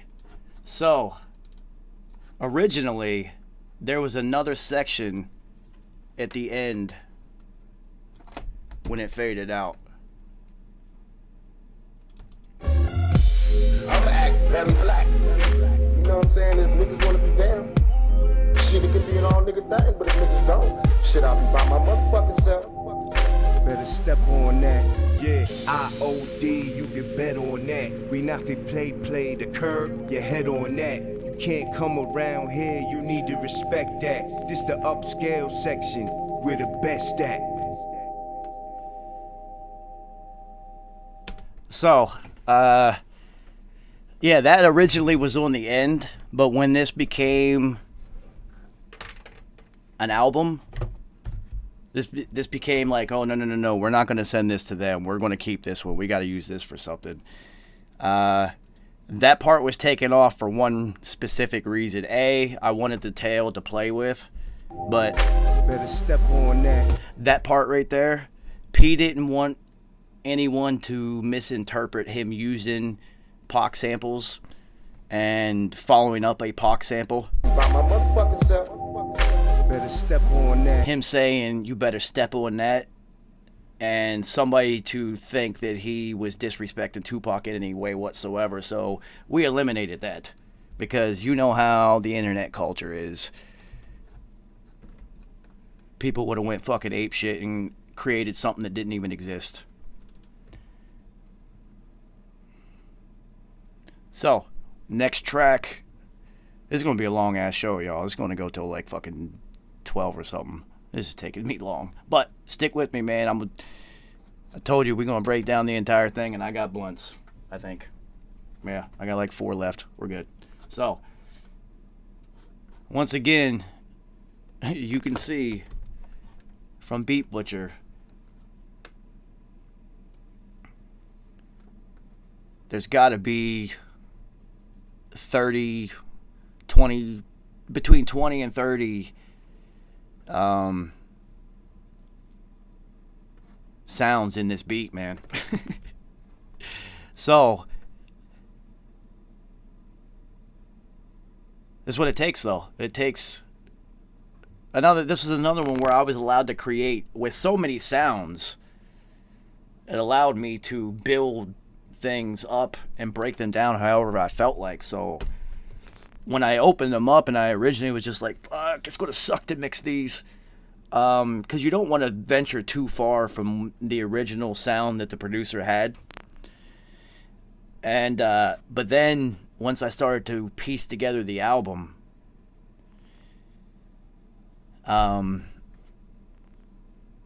it really gave me freedom to create. Yeah.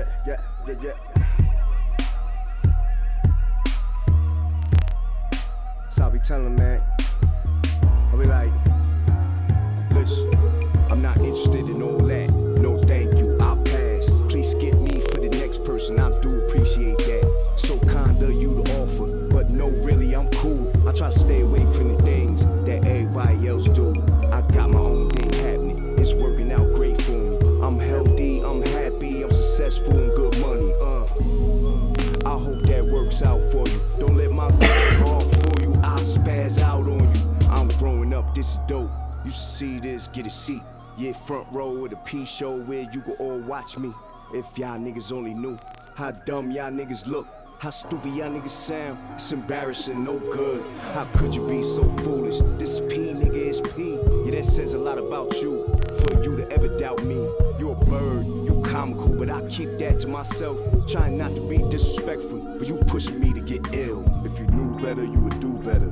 Get it together or lose forever. Your things don't impress me. Give a fuck about that, whatever. You're not saying nothing new, nigga. I said that already. Niggas plagiarizing my rap as if they trendset. I had to learn to keep my opinions under my hat. These rappers are trash, but ain't nothing we could do about that. Just let that garbage ass live. God loves them too. Ain't that what they say? The Lord protect babies and fools. But when a fool try to play me, wet them up, then I'm Swayze. Can't never be this outstanding. Bitch, my song is amazing. Your shit sound like every other song that's playing on the station. And your outfit looks silly, and your jewelry is all basic. Slumdog millionaire watch, yeah, with all that fake shit. Only thing you can pull is a stripper or a waitress with that credit card for a bullshit. Try to talk down on me, your favorite rapper a fraud, but I'ma just sip this tea with a little NJ Spike. Get it together or lose forever. Your things don't impress me. Give a fuck about that, whatever. You're not saying nothing new, nigga. I said that already. Niggas plagiarizing my rap as if they trendset. I'm not interested in all that. No, thank you, I pass. Please skip me for the next person. I do appreciate that. So kind of you to offer, but no, really, I'm cool. I try to stay away from the things that everybody else do. See, I walk my own path. Get up off my gonads. Wanna act like I'm washed up, then stop riding my coat down. You's a silly bitch, stupid American. In 20 years you be done. My run just keep going. I'm sorry to be so cocky, but you peak provoke me. I digress, let me pray for you. You obviously don't know me. Good Lord bless these people, for they know not what they do, and they know not my power. Please handle them for I do. rely on your work, your creation, your children. Cause we are all your offspring, and I would hate to off these niggas, but I'm not having much of a choice. And when I'm done, niggas not having much of a voice. If you knew better, you would do better. Get together or lose forever. Your things don't impress me. Give a fuck about that, whatever. You're not saying nothing new, nigga. I said that already. Niggas plagiarizing my rap as if they trendset. If you knew better, you would do better. Get it together or lose forever. Your things don't impress me. Give a fuck about that, whatever. You're not saying nothing new, nigga. I said that already. Niggas plagiarizing my rap as if they trendset, please.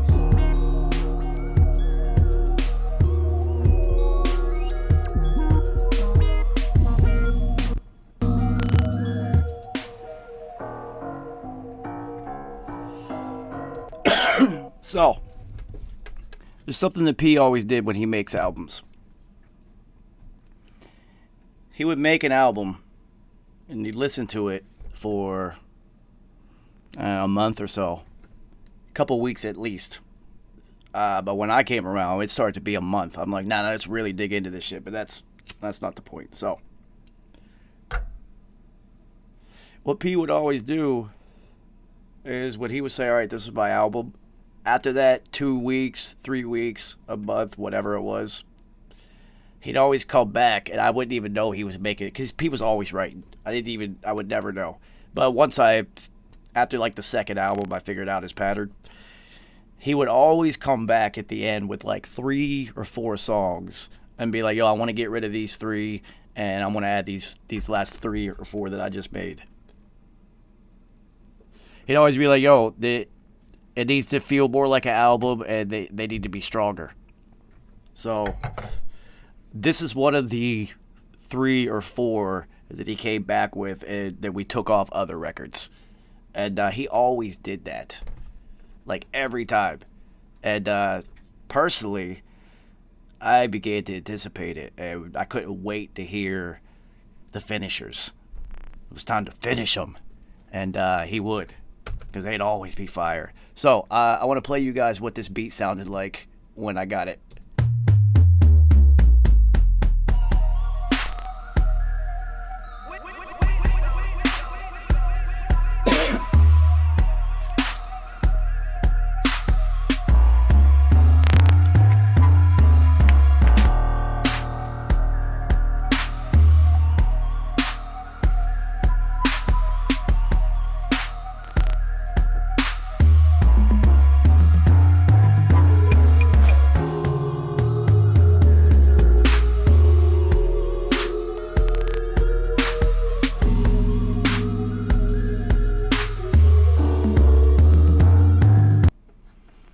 Quite a difference.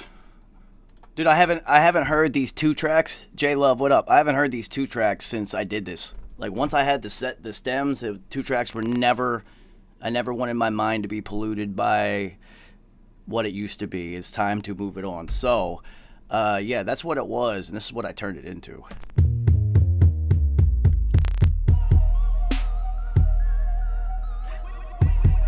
I'm never one to push the snare too much. It's got to balance with the vocals. It's just my style.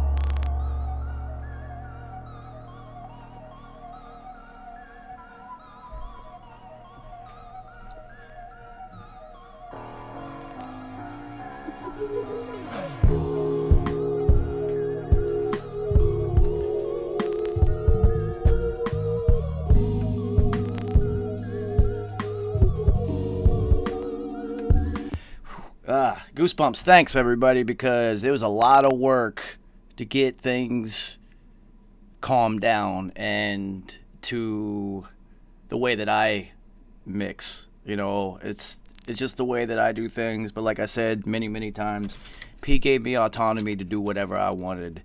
And I was going to take advantage of that and really, really do what it is that I do, which involves a lot of math and a lot of sacred geometry and a lot of subconscious mixing, which I'll get into on a whole nother day. But yeah, this is one of the songs that P came back with that he specifically made for this album. It's funny because I forget that you guys have probably never heard just the instrumentals. So when I play them, you actually get to hear it. So I got to play this skit. This skit was all P's idea. To survive can be broken down to two basic functions for any organism to survive. You have to be able to grow, maintain yourself, take care of your biology, but you also must be able to protect yourself, so that if you're just growing and you can't protect yourself, you'll become food for something else. I don't want to talk about how much time it took me just to get this part after he talks. Growing and you can't protect yourself, you'll become food for something else. I had to make that out of... It took... Long story short, that little tale on just that took me like 2 days. Because that shit didn't exist. I had to make it. And I had to pull it out from pieces of his vocals and whatnot. But I told you, I was on a mission to make this. It's not going to let me play the session from Snakes. Are you kidding me? What about this one? Nope. It's not going to let me open this session. Roll a blunt. Different computer than the one at the studio that I mixed it on. So, yeah. I should have thought about this ahead of time. Bright gangster, I'm a cool brother, smart motherfucker, and still shoot guns for the life of me. Can't figure these people out. I try to love them, but they pull a hatred out from inside of me. The lion was trying to sleep. Yeah, you fucked up now. You just woke up the beast. Now it's skull and bones all over the turf. I take the show on the road. That's all over the earth. It's P, not Diddy and the family. I dry mop niggas up. It won't even be one drop of blood, no trace for the forensics. I clean up nice when I take a devil head, and Lord knows I'm a godsend. I'm anti-Satan and you antichrist. It's all in the eyes, Chico. They the windows to the soul, and I can see fake people with my eyes closed. I be told, but y'all niggas still got the nerve to try to hustle a hustler. It don't work. Cold-blooded nigga, city and cold hearts. It's no fear out here. We not scared of y'all. But y'all niggas still got the nerve to try to hustle a hustler. It don't work. Cold-blooded nigga, city and cold hearts. It's no fear out here, we not scared of y'all. Arabian sword cut the head off of snakes. You 10,000 years old, you need to have a seat. And let the young G's rise up and take power. We try and heal the world, we try and devour the earth and its resources. Killing babies, poison in the water, and synthetic seeds. We a new breed of kids, we on some shit. We don't believe your books, we got our own connection with the universal life force. They pass laws, but the law of the land is not maritime law. I'm talking etymology, see what I'm trying to say. We not really free, we just a new slaves, yeah. We still slaves, we still slaves. They took the chain off our wrists and put it on our brains. I'll take this gun off my hip and put it to your braids. You try and stop me from being great, it won't happen. But y'all niggas still got the nerve to try to hustle a hustler. It don't work. Cold-blooded nigga, city and cold hearts. It's no fear out here, we not scared of y'all. But y'all niggas still got the nerve to try to hustle a hustler. It don't work. Cold-blooded nigga, city and cold hearts. It's no fear out here, we not scared of y'all.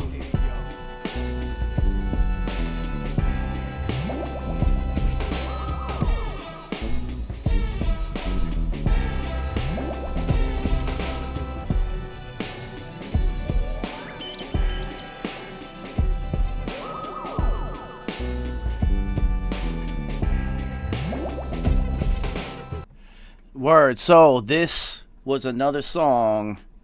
Mimosa, what up, homie? Yo, head on over to the YouTube link. so you can actually hear what the fuck is going on, G's. So this is another song that was one of the ones at the end. That was one of those 4. Was this one, and I can promise you, me and that synth sound went to war. And where I wanted it, where I thought it fit, and where P wanted it on a week-to-week basis were completely different. I had it in a whole different space, and one week P would want it up here, and then the next week he was like, yo, that shit's annoying, push it down in the mix, and then I have to push it down. And then the next week he'd be like, oh, I can't really hear it, so you push it up. So, yo, thank you. I battled that one for weeks. And what I ended up doing, and I guess you would actually have to listen to the instrumental to know it. And when I do a behind the mix, on this session, because I am going to do behind the mix videos on each of these songs and break down the mix on each one, I will show you the battle and what I actually did. And what I did is I just automated it. I moved it up and down. You won't be able to feel it unless you really try, but I just moved it in a couple different places within the mix, and it kind of flutters a little bit, and that was it. There was no one spot, and it needed to hit all of them, and that was the solution. So this song right here, yo, P made this specifically because he said, you know what, I don't have a song about my mom, with my mom in it. I wrote a couple songs with my dad and everybody else. I don't have one with my mom in it. I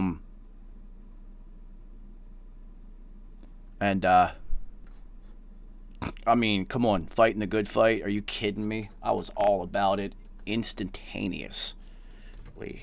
I'ma clap like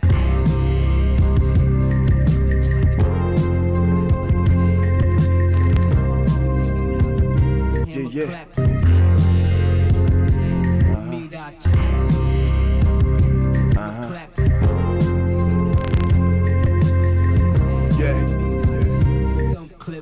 Grandmama taught me how to run my own business. Granddad taught me how to write my own lyrics. My pops taught me balance. My mom taught me peace and love that made a great balance. My positive and negative charge. Blow the gauge, I'm off the meter, I'm a creature unlike anything you seen. Stop lying, you ain't never heard of nothing like P. Been jocking my style since I was 15. I'm groundbreaking, I should have my own genre. You sound like any other rapper, you washed up. The streets taught me how to spot fraudulence. Like as soon as I see it, I already peeped it. You ain't low, motherfucker, roaches, I put the lights on. You should be yourself more, get you more far. The pragmatic life, get a grip on it. Yeah, Fatima gave birth to a warrior. And I'm fighting a good fight.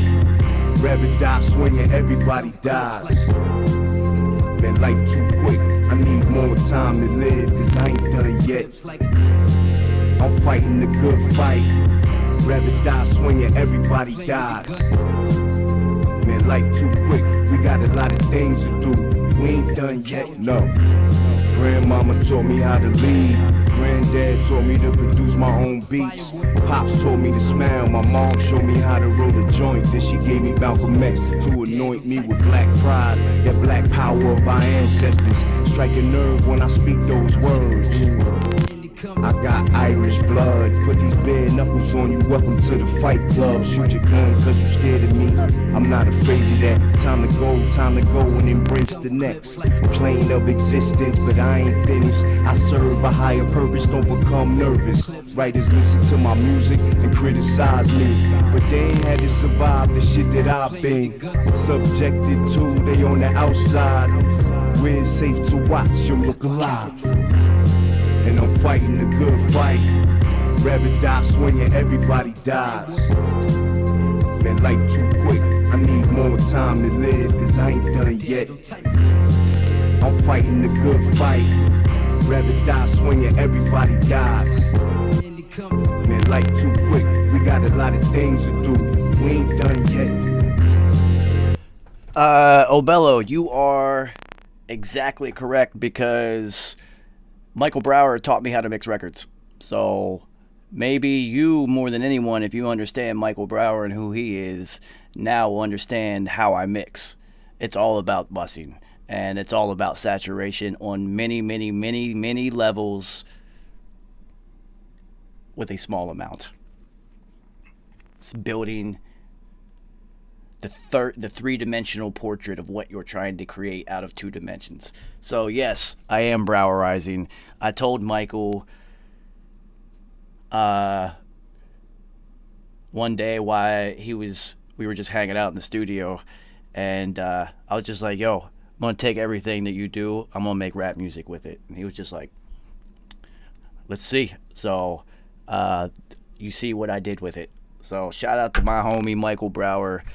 I never knew who he was when I met him, so he's just Michael to me. But the universe blessed me with knowledge from the master of masters, because that's all I ever sought was knowledge. And shout out to Knowledge on the beat. So a little behind the scenes on this particular track. So Knowledge actually played those samples live, because when I asked him to send me the stems,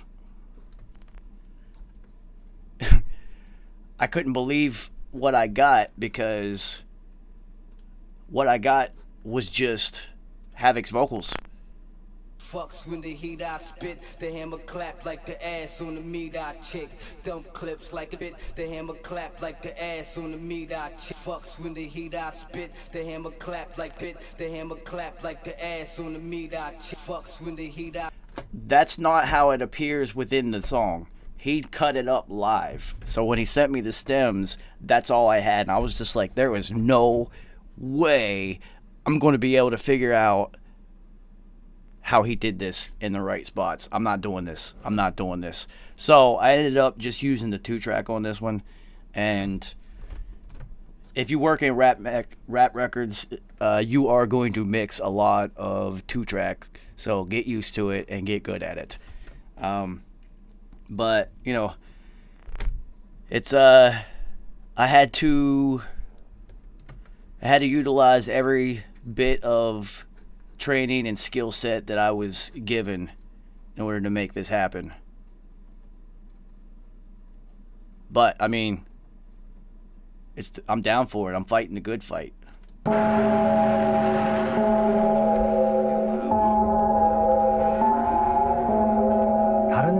When carrying out attacks on other nations, destroying their infrastructure, and deforming their future generations, the imperialist needs to rewrite history and keep repeating it over and over until it becomes true. Young lady with the red hair right behind the school teacher there. Mr. President, why did you drop the atom bomb? I made the only decision I ever knew how to make. I did what I thought was right. He did what he thought was right. Yeah, that was all P's idea.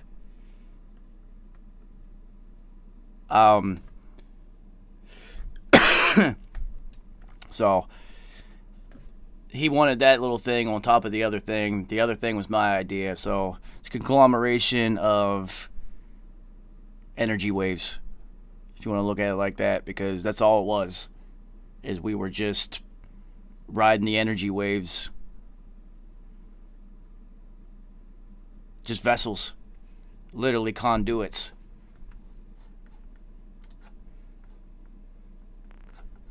So,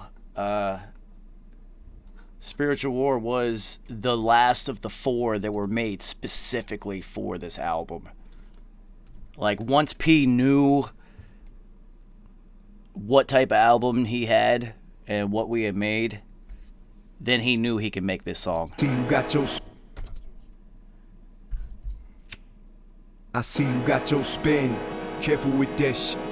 Quiet on the set. Oh, fucking radio edits.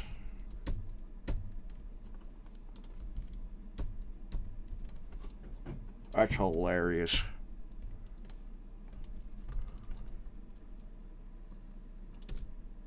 I see you got your spin. Careful with that shit. Quiet on the set. Police on our neck. Your head like that up. Let me get that ace. Unholy water my cup. In this mental, physical, spiritual war. Yeah, it's a spiritual war. It's an actual, factual, supernatural war. Listen, I got a diamond heart, 24 karat blood. My body is my temple. Bitch, I am the club. Whole universe my outlet. I and I, we are one. Respect the flower of life, or get your petal plucked like. She love me or she love me now. You love me or you love what I got. It's okay if you're scared, turn your fear into power. We got serpents in the garden, some of those apples are sour. GMO. Careful with that shit. Quiet on the set. Police on our neck. Your head like that up. Let me get that ace. Unholy water my cup.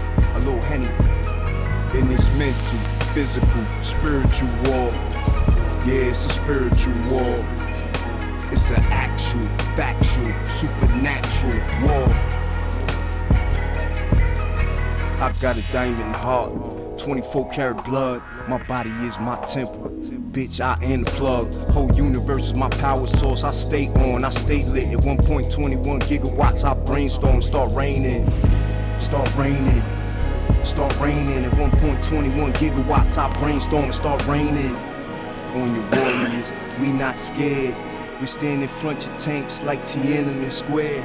I see you got your spin. Careful with that shit. Quiet on this set. Police on our neck. Your head like that up. Let me get that ace. Unholy water my cup. In this mental, physical, spiritual war. Yeah, it's a spiritual war. It's an actual, factual, supernatural war. I see you got your spin. Careful with that shit. Quiet on the set. Police on our neck. Your head like that up. Let me get that ace. Unholy water my cup. In this mental, physical, spiritual war. Yeah, it's a spiritual war. It's an actual, factual, supernatural war.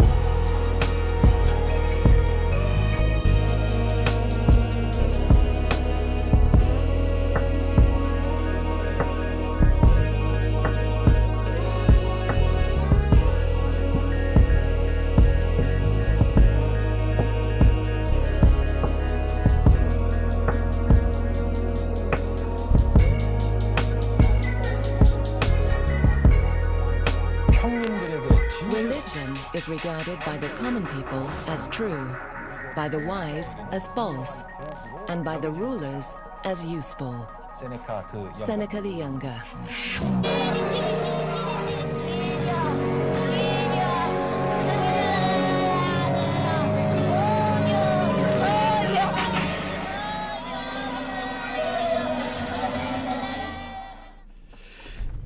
So,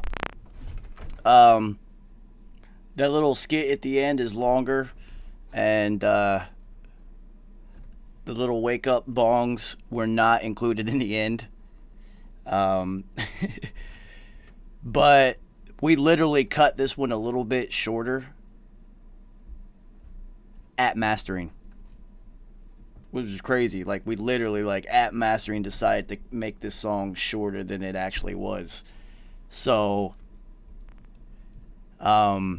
the storm that is in here is, of course, I'm using, anytime that I use anything, storms, heartbeats, nature, I always find real recordings of them so that it's actual nature and whatnot. And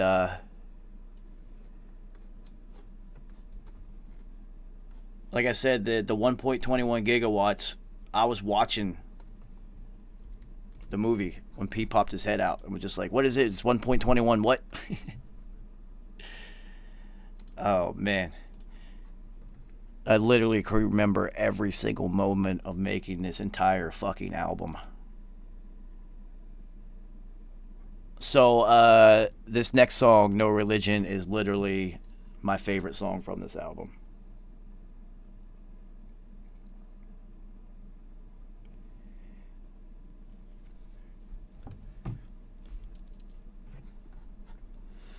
the way P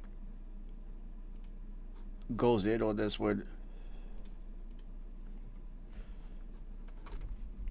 his flow is absolutely amazing.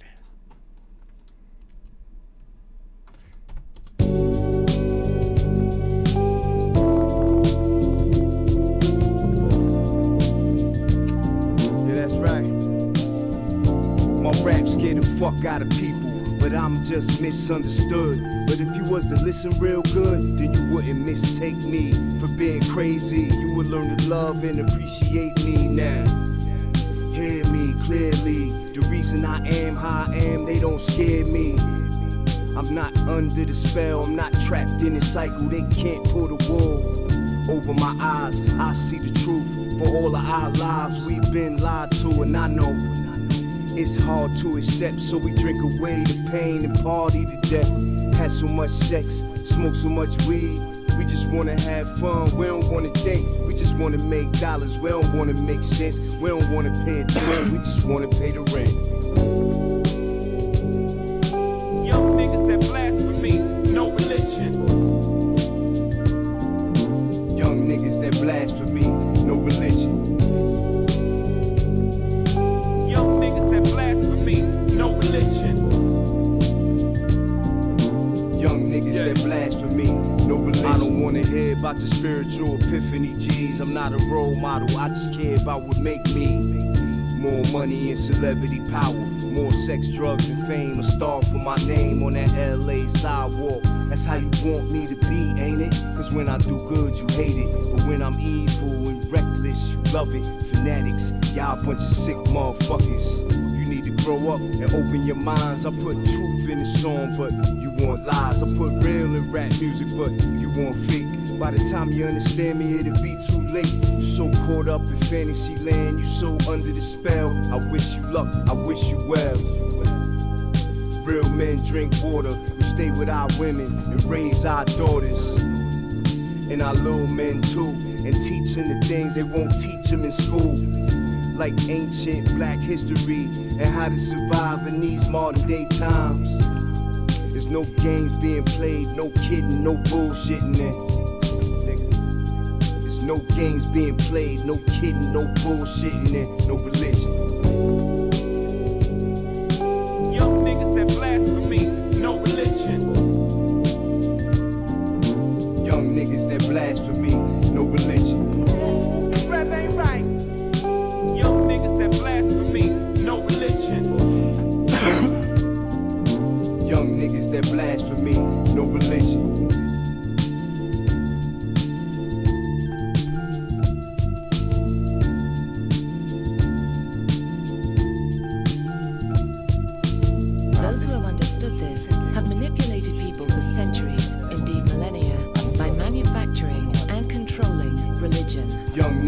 Blasphemy, no religion.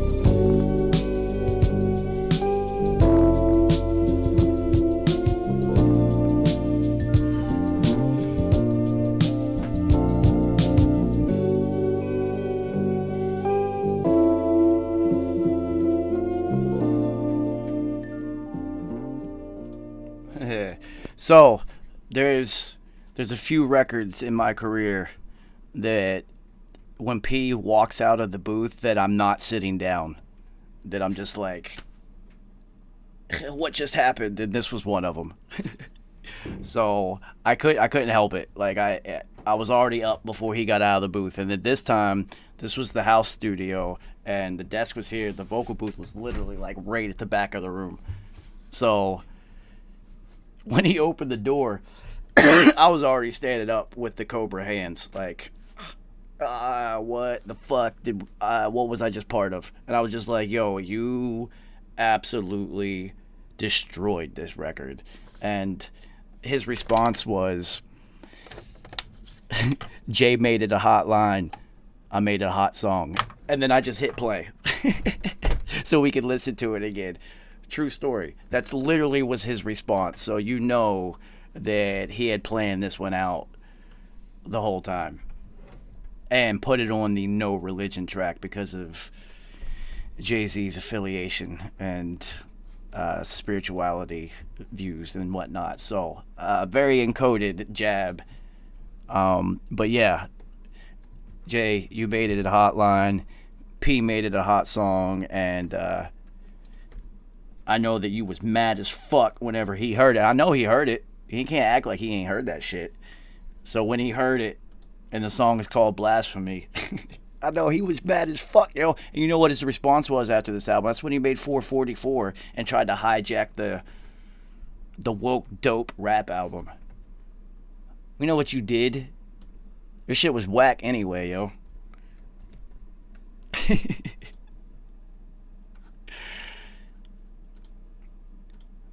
So,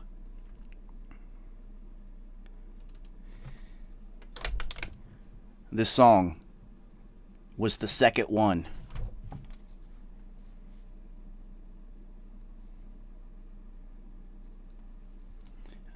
This was the second domino. So, Mark the Beast calls me. He's like, yo, you have to hear this beat that I just made. And I was like, just bring it to the crib, whatever. So he comes to the house and he plays it. And I instantly say, I'm taking this for Cash, because this is literally right up Cash's album. I mean, right up his alley, I mean. Like, perfect for his style. And,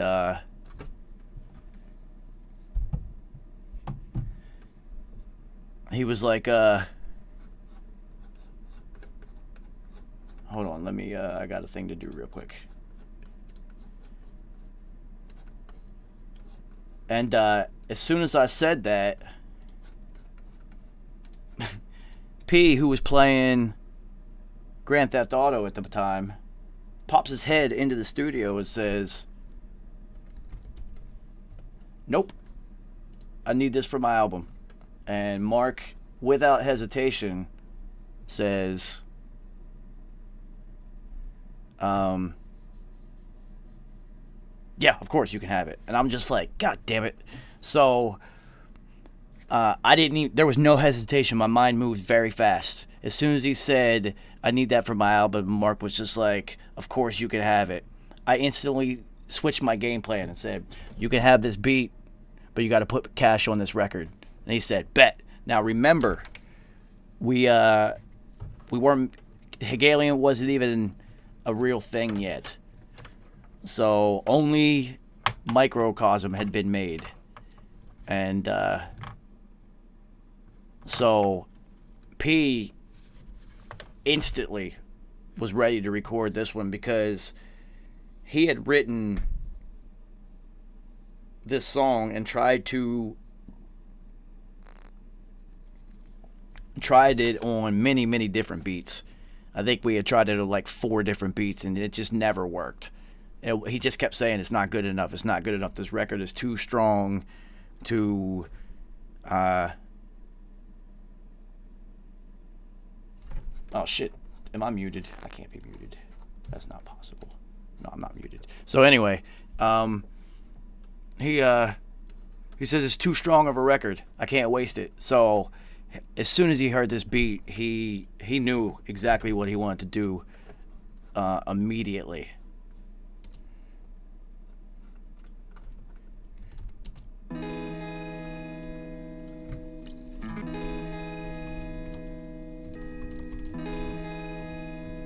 Yeah. I give thanks to the creator, cause my life is blessed. And I wish all the haters nothing but the best. This is infamous till the name wear out, the clock run out, the sun burn out, and all hell freezes over. When Babylon fall, I'll be by the shoulder of the Most High, laughing my balls off like good riddance. Till then, I'll be in the soup kitchen, cooking up shit like this for poverty stricken. Underprivileged brothers and sisters, we soldiers of the global resistance. Forgive me for being late. I was going through some things. I had to come of age and go through growing pains. You don't realize what you got till it's gone. I had to lose it all to see what I was doing wrong. I was stripped bare down to my soul and burnt out. They rose like a phoenix through the fire. These people get fat while we starve and go through hell. Nobody looking for no handout. We offer our skill. pills. In return for a little scraps and on the glass, I seen you laugh when I turn my back. They say revenge is a sweet dish, best served cold. But fuck that, I need mines fresh off the stove. Yeah, it's best served cold, but fuck that, I need mines fresh. My stomach touching my spine. My belly aches, my head aches. Make me start showing my fangs. Hunger pangs, hunger pangs.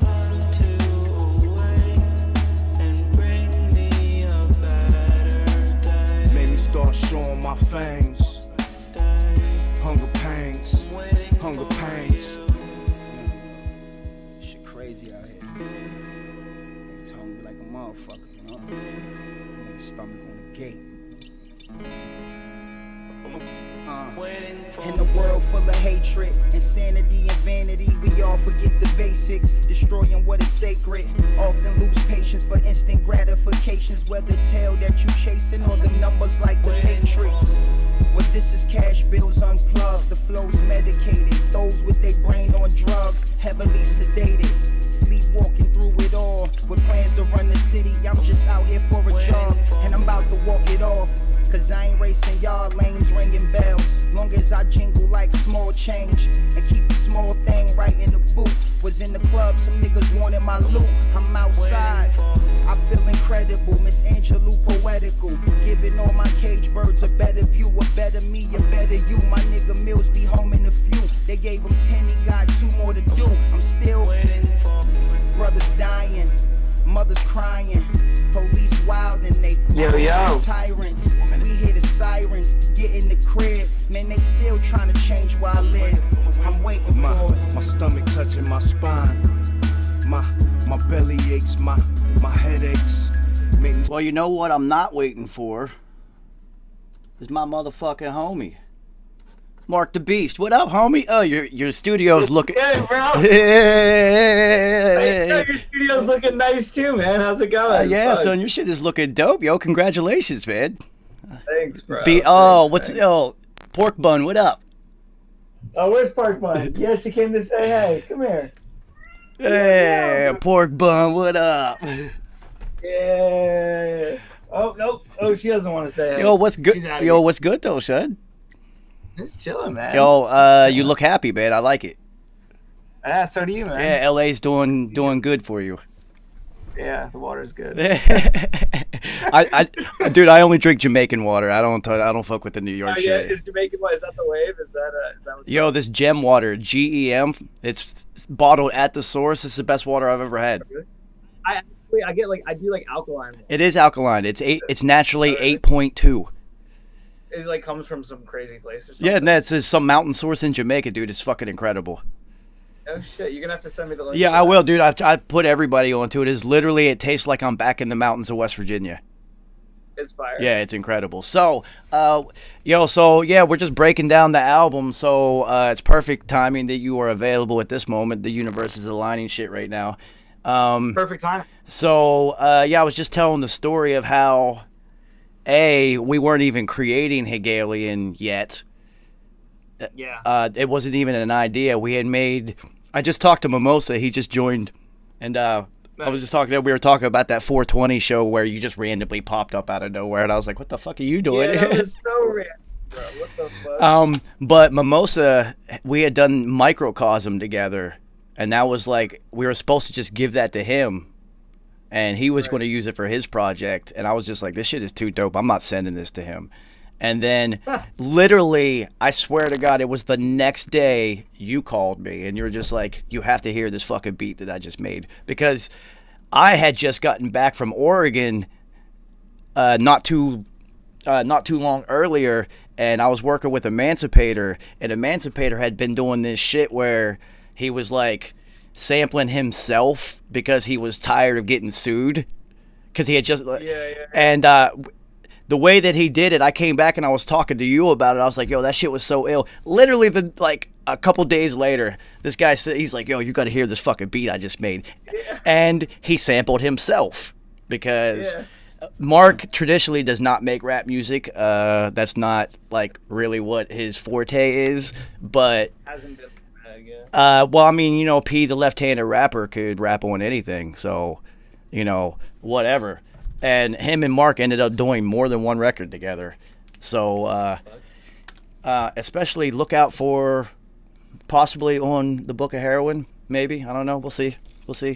Maybe. I don't know. So, he comes to the studio, and he hits play, and I'm just like, instantly, I go, this is perfect for Cash. I need this. And he did not disagree, because it is perfect for Cash, as you can see what he did to it.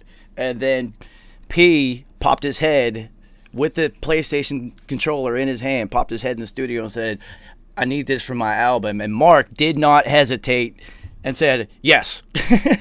Yeah, you got it, bro, of course. You can have it. It's yours. And I was just like, oh, shit. So here's the stems. Here, take this. And I was just like, well, P, you know what? If you're going to take this, you got to put Cash on it. And he didn't even hesitate. He was like, bet. Yeah, Bam. And then, because P had already, we had tried to record Hunger Pangs on like 3 different beats already. Oh, word? Yeah, so as soon as he heard your beat, that's what he knew, because he had been searching. Like, every time we recorded it, it just didn't feel right. He's like, the record's too good, I don't like it. And as soon as he heard you, he knew it. So I didn't know that he was going to put that one on this, because the other 3 beats were completely different than this. Like, way different. And so he was able to record his verse in literally like 10 minutes, like ready to go, bang, bang, bang. And then I called Cash, and Cash didn't even know that he was going to get put on this record. I just called him and said, yo, I need you to come over to the crib. I need you to do something. He's like, bet. So he comes over, and we're sitting in the studio, and I just hit play. And then it gets the open verse, and I'm just like, all right, this is what I need you to do. And, yo, I promise you, 20 minutes written and recorded from Cash on the spot. Like, I didn't even have time to like smoke a whole blunt by the time we were done. It was one of those things that it was like I don't want to say the stars aligned themselves, but a whole bunch of weird circumstances came together, and then this record came out. Like, well, I mean, I woke up at like 4 a.m, and I was just like, yo, I gotta randomly chop up this song, and I like chopped up this record that I just like made the day before. So it came together on my end just really randomly as well. Yo, I didn't see. I had always wanted to ask. I don't even know if I told you. No, I never knew that. I didn't know, like. Bro. Well, so the day before, I was like playing my guitar and singing, and I recorded it. And it was just like a little like hooky thing. And then I woke up in the middle of the night and was just like, I was just like, I got to drag it into the sampler, and then dragged it into the sampler and made a beat out of it, and then went over to your crib the next day. But that wasn't what I was trying to do with it. It was just like, it just kind of happened. Yo, this is hilarious. That just gave me goosebumps, because I didn't know that part. Like, did I never tell you that? No, you never told me that part. Bro, I woke up in the middle of the night and was just like, I need to turn it into a beat. Like, it was the most random thing ever. Yo, see, that's just the universe conglomerating. Because me and Mimosa just had this full-on conversation about how that track just literally materialized out of just the ether. And the same thing, this is so funny, because, so realistically, the time frame to make Hunger Pangs, the amount of, how long did it take you to cut that up? Me? Yeah. Oh, I didn't know if you're looking at me, because yeah. How long did it take me to cut it up? I mean, so when you woke up at 4 a.m., how long did that take? It took me 15-20 minutes. It was just like, I literally, it just happened. I was just like this. I was just like, doop, doop, doop, doop, doop, doop, doop, doop, doop. And I was like, yo, this is fire. What the fuck? And then we talked the next day, and you're like, yo, come through the crib. And I just like, Yo, this is so funny, because he literally called me at like 8:30 in the morning. And yeah, bro, my photographic memory will tell you it was 8:36 on the dot, because I was just like, we won't get into what I thought he was called before. It wasn't any Jaws of Life related issues, but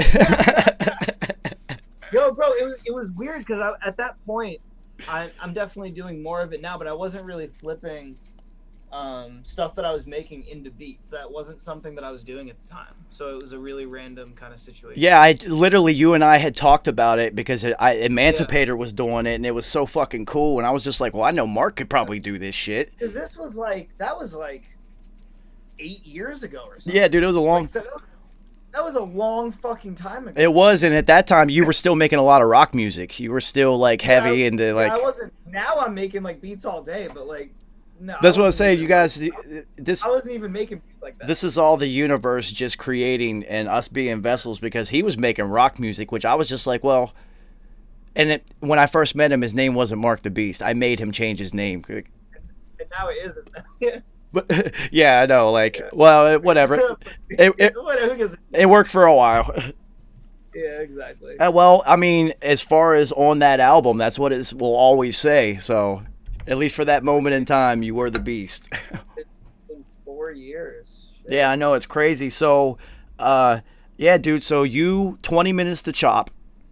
P 20 minutes to do his part, and Cash 20 minutes to do his part. Literally an hour to create that record. Crazy. It happens like that sometimes. Yeah. That's nuts, right? So and it's crazy. So you guys have to, I don't know if we'll ever see it, but you remember you came to the crib and you guys did, with Dan the Man, you guys did Up Close. Oh my God. What happened to that fucking video?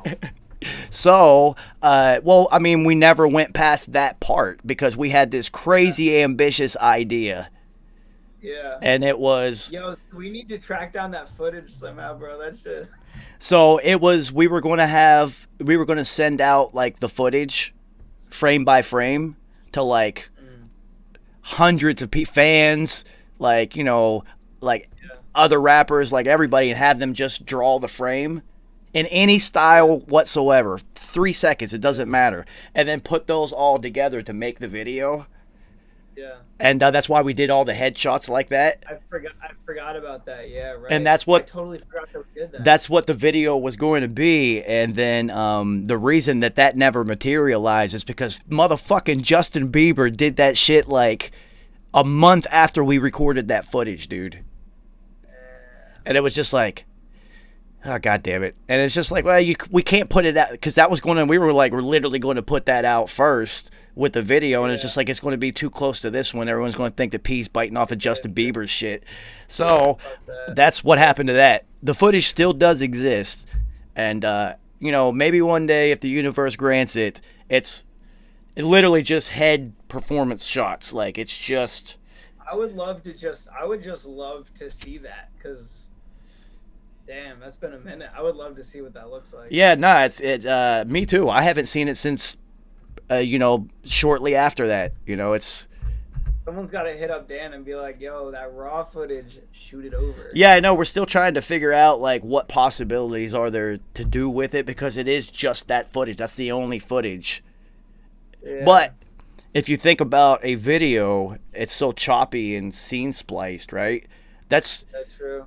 That's whole takes of the entire performance, like verse, and hooks. So, and there's a couple takes of each one, so you can do something with it. See that. Yeah, you can do something for sure. You know, like, all things take time, and like I said, the universe might grant the release of that. So it is what it is. But that's hilarious. I had no idea that you had done that at 4 a.m. I knew you did it. Like, because you're not going to call me at 8:30 in the morning and be like, you got to hear this song. Bro, I woke up out of a dead sleep, bro. I'm telling you, I woke up out of a dead sleep and was just like, drag it into a sampler. And I was like, all right. Like, I just dragged it into a sampler. Like, it wasn't something I was thinking about. Yo, no, that's nuts, because Havoc used to do that on purpose. He would come to the studio and put whatever he was working on in Infamous, play it, and he'd go into the back, and you know how loud it was in that fucking studio, dude. Oh my God, it was the loudest studio ever.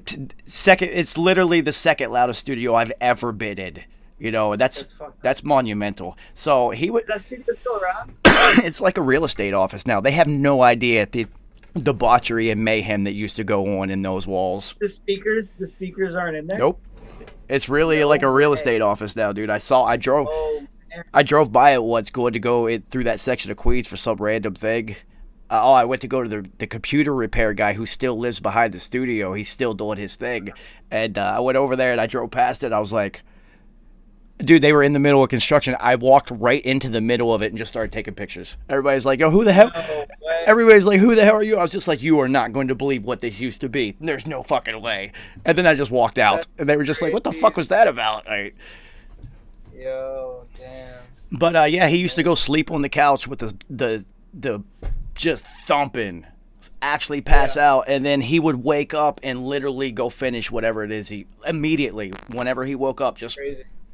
And I'd be like, I'd be like, yo, are you really like working in your sleep? He's just like, yeah, son. And I was just like, oh, that's fucking dope, yo. Yo, so the story was that back in the day, Havoc used to sleep underneath of the console. Like literally under the fucking console when he would do that. What happened to that console? That big SSL? Who knows what happened? That's another thing that's in the ether somewhere. You know, that was a great coat rack for the couple years that we were in there. That's for sure. Yeah, for sure. For sure. Yo, so what are you working on right now, yo? Shit, bro. I'm working on a bunch of different stuff. Lots of different projects. What am I working on? I'm working on this one girl, Brianna Salas' project. It's like pop R&B type vibes. I should shoot you over some of the stuff. I'll let you listen to it. Yeah, of course. Yeah, I'll send you over something right now. Yeah, awesome. So, the curtain has been lifted off of my creative block that has existed for about almost 2 years. Oh, yeah? Yeah, I just couldn't make anything, and then when I would, the few moments of inspiration that I would catch, I would run into just absolute and total native instruments issues, and I couldn't physically create anything. And it just, shout out to Billy Lines, my motherfucking homie, just lifted the veil, and now I can make music again. So... I've been working on I can actually work on my album again. Like that I literally could not work. I couldn't touch it because they were all machine sessions that I couldn't open. Yeah. And it's been years. Well, now I can get back into them. So you and I are going to make a song together, homie. I already got some ideas. Yo, let's do it, bro. Shoot me some ideas. You know I'm always down. Come on. It's going to be dope. So, yo, I know you're a busy individual. I'm proud of you, yo. I really am. I keep looking at the screen. I gotta look at the camera. I'm proud of you, yo. Yeah, I appreciate it, bro. I really am. I got your Rosetta right here. I use it all the time. Yeah, I know, man. Enjoy it. You guys have to understand. I found Mark the Beast it's a habit. I found Mark on fucking. It's all good. On Craig's. Yeah. He answered a Craigslist ad because Mark was going to replace me at Infamous Studios. That was my devious master plan. Because he said he already knew what he was doing. I'm like, well, I just have to show him how to operate here, and then he can just do all the sessions because me and P are out of this motherfucker. And and then, within a couple sessions, and he was playing me his music, and I was just like, oh, man, you're fucking dope, man. You're, like, really talented. I was like, shit. I was like, I can't do this to him. And then, at that time, you had literally just moved to New York, like, to the city. Yeah. You were new to the city. I did. And I appreciate you not leaving me at that studio, bro. I couldn't. You were too talented. I couldn't leave you behind. And I appreciate that. So not only that, you got to remember, homie, you were a little bit of a mess back then. I was definitely. We don't got to get into that. No, man. I was definitely not fully together. No, but everybody in their youth, especially in this industry, goes through that period where it's just like. It's all, dude, it's so much fun, and then it stops being fun, and then it's just like, oh shit, what? But I'm drinking my lemon water. Nah, it's awesome. But I also remember looking at you dead in the face and being like, dude, you are too goddamn talented. I'm not letting you fuck this up. I remember telling you that because I just was blown away at how fast he could create music. These are the things that I don't do. I record rappers and mix records. Like, the speed that I have in that, I don't have in other things. So I'm just like, damn, he's fucking dope, man. He's, like, really fucking dope. And then at that time, his producer name was Kazulu. Oh, yeah.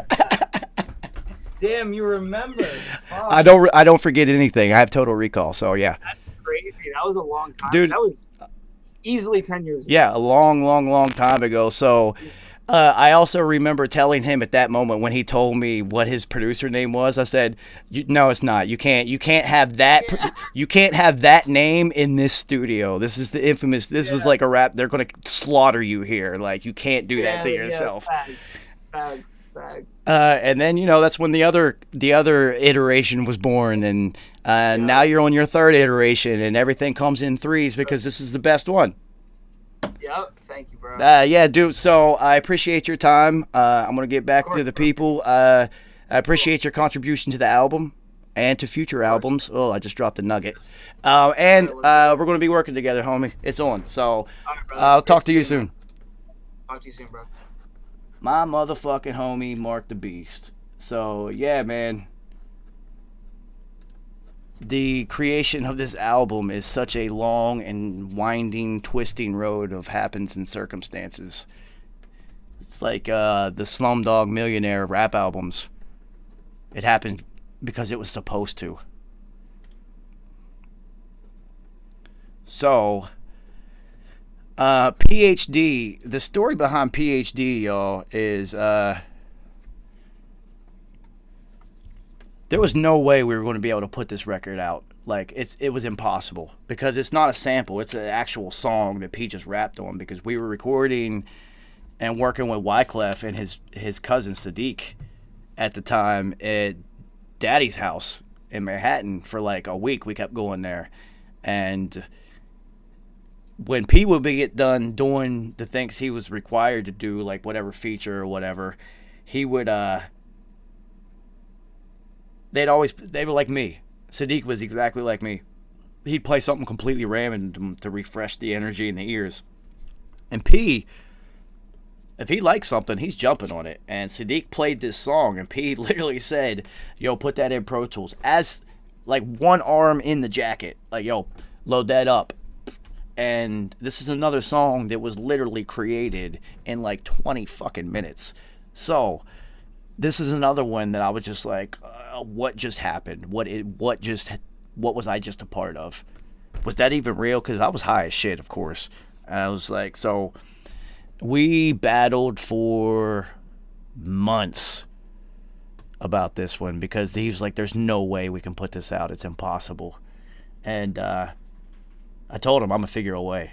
So what I did was we only printed up 5,000 physicals.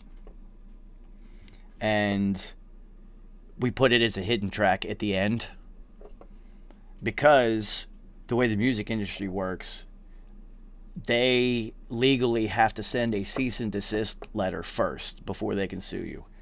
So, I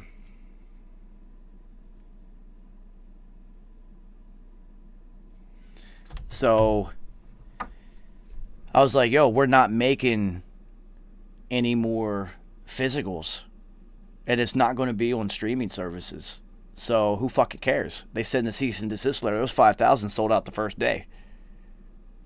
All they can do is tell us just to remove that song from any future pressings, blah blah blah blah blah. Well, legally this is how you dance around things. I said, we're not going to press up anymore anyway, so even if they do send the cease and desist letter, we've already adhered to whatever they can legally do to us. That's it. And honestly, only selling 5,000 physicals is not going to cross the financial threshold that a major artist is going to want to sue somebody, because the court case is going to cost way more than you're going to get off of that. So that's how we weave this one onto the physicals. So it took me a long time to figure out how to get this song out to the world, but I fucking did it.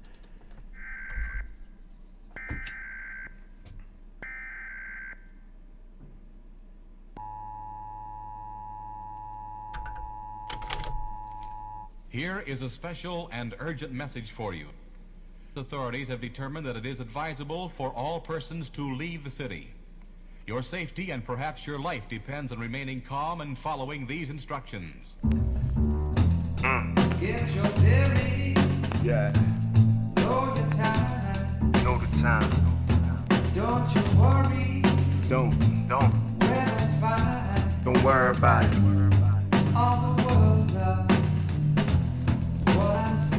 What you say, what you say.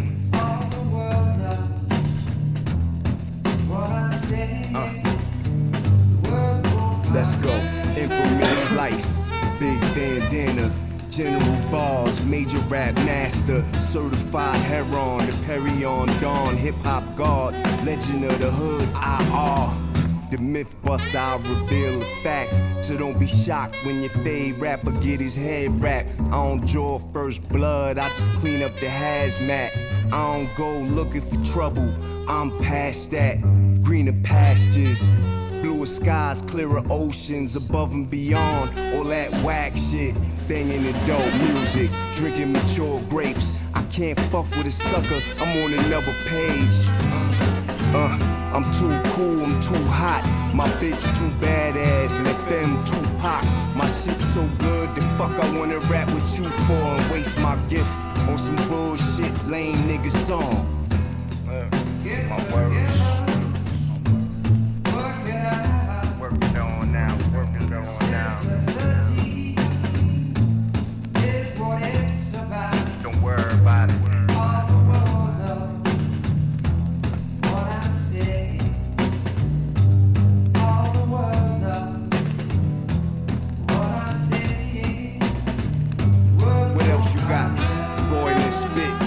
My mouth, how could I not brag? Listen, my words, I put it down. I don't fuck about, I don't dick around. I'm a professional, I don't shine shoes no more. You ain't get the memo. Beat you with that shine box, Black Caesar, brown skin Cheops, chiefin' on Chiba. Tell that nigga Solomon he dead on Sheba. Cause the glamorous life ain't much without love. These are the days I lie, so live to the max. In the pool with my clothes on, we laughing like kids. Fuck y'all, get the gas face, they got the mad face. When you rich, they think the only way is Illuminati. So fuck it, let them think it, like who'da ever thunk it. Master P, and I ain't talking about Percy. R.I.P. ASAP, streetwise, that's why they call him PhD. Yeah, what a motherfucking record, yo. I had to find a way. I was going to find a way. This is what happens when you apply yourself, because I dropped out of med school to make rap music with P. So I use that brain to make motherfucking rap music now. And this is the result. This is the type of music I make, y'all. So, this next record on the extended version,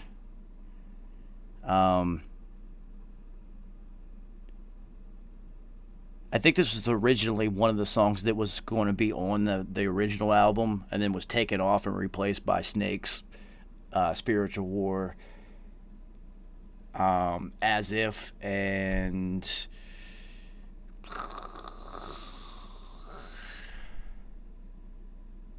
The Good Fight, I believe. So there's an actual story on why this song was created. So we were at Infamous Studios, and I was in the live room on my phone and watching TV, smoking a blunt, if you can imagine that. And P was downstairs on his laptop in a Skype call with somebody. And so basically what we're doing now, once again, P ahead of his time, he was Zooming before Zoom was a thing. So P's on a Skype call with somebody, and I'm not privy to anything that it was said during that conversation. But all I know is that Pete comes up into the studio, and he's got this look on his face, and he goes, "Yo, I need your laptop." And I'm like, "Okay, bet, whatever." And he's just like, "I just threw mine against the motherfucking wall." And I said, "Wait a minute, what?" He said, "Yeah, I got pissed as fuck during that conversation." And he's like, "I fucking just picked the laptop up and I just threw that shit against the wall because I wanted him to go for a motherfucking ride." He's like, "And I got pissed because it didn't break. And the Skype call was still live." He's like, "So I shut it and I frisbeed that shit against the wall again, and it stuck into the drywall, and now it won't turn on. He's like, I gotta go finish that call, and I was just like, well, just do me a favor, don't do that to this one, because we're down to one. And he was just like, yo, I'm fucking pissed off because I was working on this fucking song, and I didn't save it before I did that shit, and I was just like, fuck. So this is literally what he went and wrote as a result of that, because I told him, yo, go put that into a record. I meant the energy. I didn't mean the story. But I was just like, yo, I always told him, yo, that you're a conduit. Just channel it. Channel that energy into something. And because he frisbeed his laptop into the drywall, this record is a result of that. So, a side note on that, I was able to fix his laptop and restore it and get it back function and whatnot, because it was one of those Mac errors, so when it stuck into the drywall, it was like a knife, and it was kind of just sitting there. I was able to fix it, but yeah, this song is a result of that instance. The grotesque act of invading other countries, claiming them as your territory, and stealing their resources to keep your emperor, crown, or corporate owners in power used to be known as empire building. The latest propaganda slogan for empire building is globalization. Money is worthless, real power is people, real strength is in the street where everybody's equal. I'd rather have 100 down strong supporters of the movement, down for the cause, cause life is amazing, your life is dull. If you think a big bank make you successful, just look at all the colors, the ecosystem, the plants and the wildlife is built with intelligence. Listen, just look at yourself, you can't fathom your own operating system. A MacBook, I take a real book any damn, your automation, give me a human. Hold on, as you guys can see, the radio edits are the last thing I fucking did when I did all the bounces. Let me fix it. I should have been more prepared for this, but I'll be high. Money is worthless, real power is people, real strength is in the street where everybody's equal. I'd rather have 100 down strong supporters of the movement, down for the cause, cause life is amazing, your life is dull. If you think a big bank make you successful, just look at all the colors, the ecosystem, the plants and the wildlife is built with intelligence. Listen, fuck, just look at yourself, you can't fathom your own operating system. Fuck a MacBook, I take a real book any damn. Fuck your automation, give me a human being. I mean, fuck, just look at ourselves, we the masters of the earth, and nature is real wealth in abundance. Give thanks to all, the fact that you breathing, you should be in awe. We the bricks at the bottom of the government's pyramids, a Ponzi scheme, we being conned, my friend. That's so adorable, you so naive, it's just a metaphor, you really looking for some puppet strings. Space cadets can't assimilate fact from theory, common core education direct from Satan. You see the inmates in prison, just the ones who got caught. Just imagine all the other shit freely going on. I just shake my head, I need THC. My computer just crashed and deleted everything I just did. I take a real book any damn. Fuck your automation, give me a human being. I mean, fuck. Just look at ourselves, we the masters of the earth, and nature is real wealth in abundance. Give thanks to all, the fact that you breathing, you should be in awe.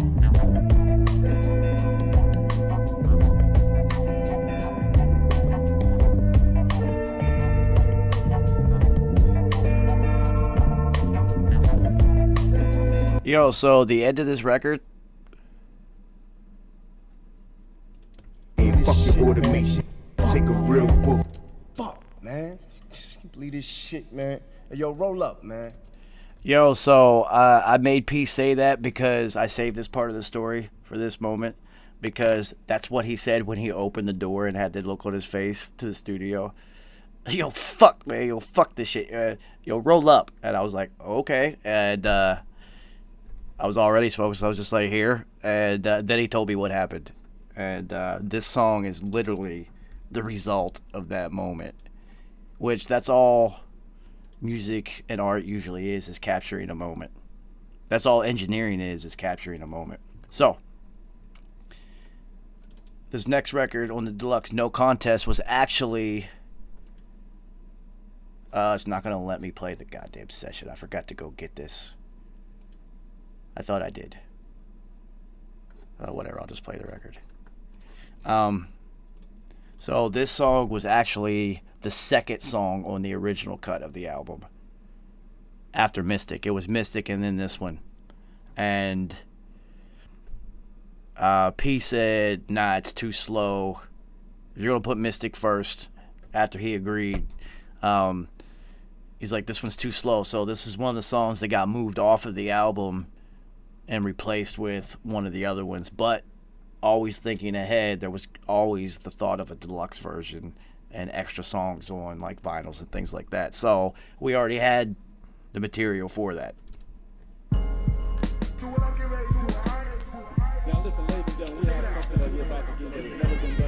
Shout out to the motherfucking GOAT, Alchemist.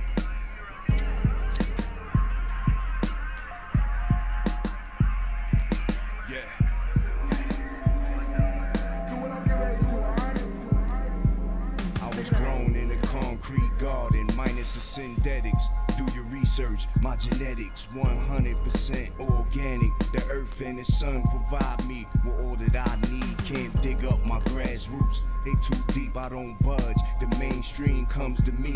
See a flower, don't know its power, it just is. It's just nature for me to flourish and grow big. The Most High made me perfect. My flaws are a thing of beauty, character and uniqueness. I love myself. If I don't, then who will I? Wanna be just like the man in the mirror. Cause who could ask for more? He look good, rap good, he got it going on. Like the Egyptian god, the young pharaoh. Build pyramids with money stacks. Now yo, I don't compete, I just create. I speak my piece, I don't debate. It's no argument, no contest. You know what it is and heard what I said. I don't compete, I just create. I speak my piece, I don't debate.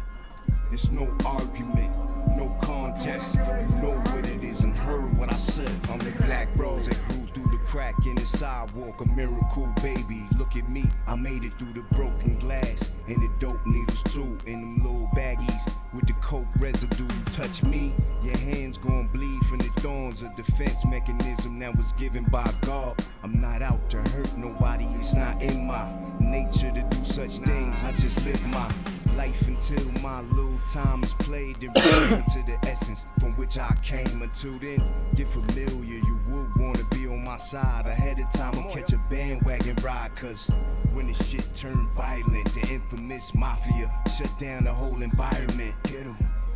Your infamous Mob Deep, yeah, forced me to show your dumb ass that shit stink, pussy. I don't compete, I just create. I speak my piece, I don't debate. It's no argument, no contest. You know what it is and heard what I said. I don't compete, I just create. I speak my piece, I don't debate. It's no argument, no contest. You know what it is and heard what I said.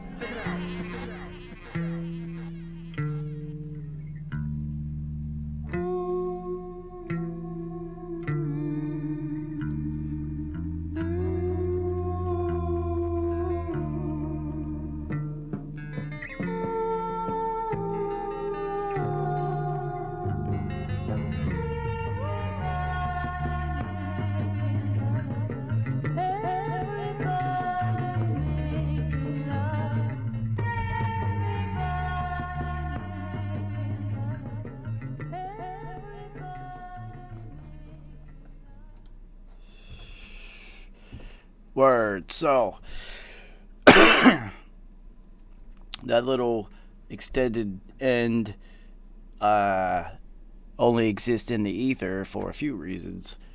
as you can see, there is one song that I did not open because literally at mastering, the very last second when we were sitting with Tony Gillis at the cutting room, and it was time to be like, yep, this is it, finalize it, print it, send it out. And P's like, yo, I think I want to take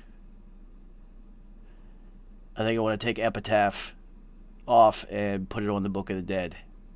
And literally the last second that we worked until the very last second. Literally, it was nuts the amount of thought that we did over this 2 years to make this. Up until the very last moment, the finish line itself, a decision was made. And so that Epitaph was supposed to be the last song on Hegelian, has now been moved to the Book of the Dead. And Epitaph and No Contest both had extended musical endings on it. So once Epitaph was moved, it only made sense to take that ending off of No Contest. So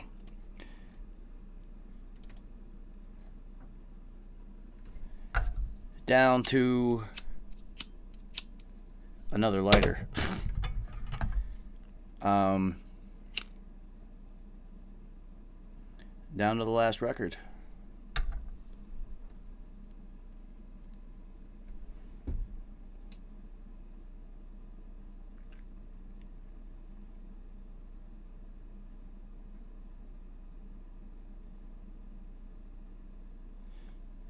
Come on, Pro Tools, catch up. Catch up. Yo, I appreciate everybody coming through. I know it was a long one. Actually, it'll get done in 3 hours, so, and some change possibly, but thanks for coming and celebrating the only rap album that I've ever heard that becomes more relevant as time goes on. It's impossible to achieve that on purpose, with which once again goes to lead credence to it was supposed to happen. So this song is for all of you guys. Peace. What up, y'all? Yeah, you know what it is, man. Ain't nothing changed. Out here getting it. Doing what I'm supposed to be doing. Mind on my business. You know what I'm saying? Getting my money. What up with you? Ain't that good? Alright. Is that right? Better go handle that thing. Do what you gotta do, man. Handle your thing, boy.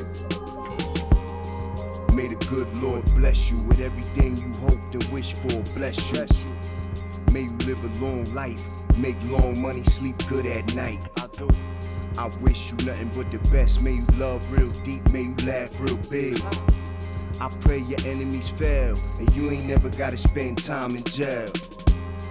May you travel safe and meet good people along the way. I hope you know you one of a kind, and you ain't gotta be like them, you're just fine.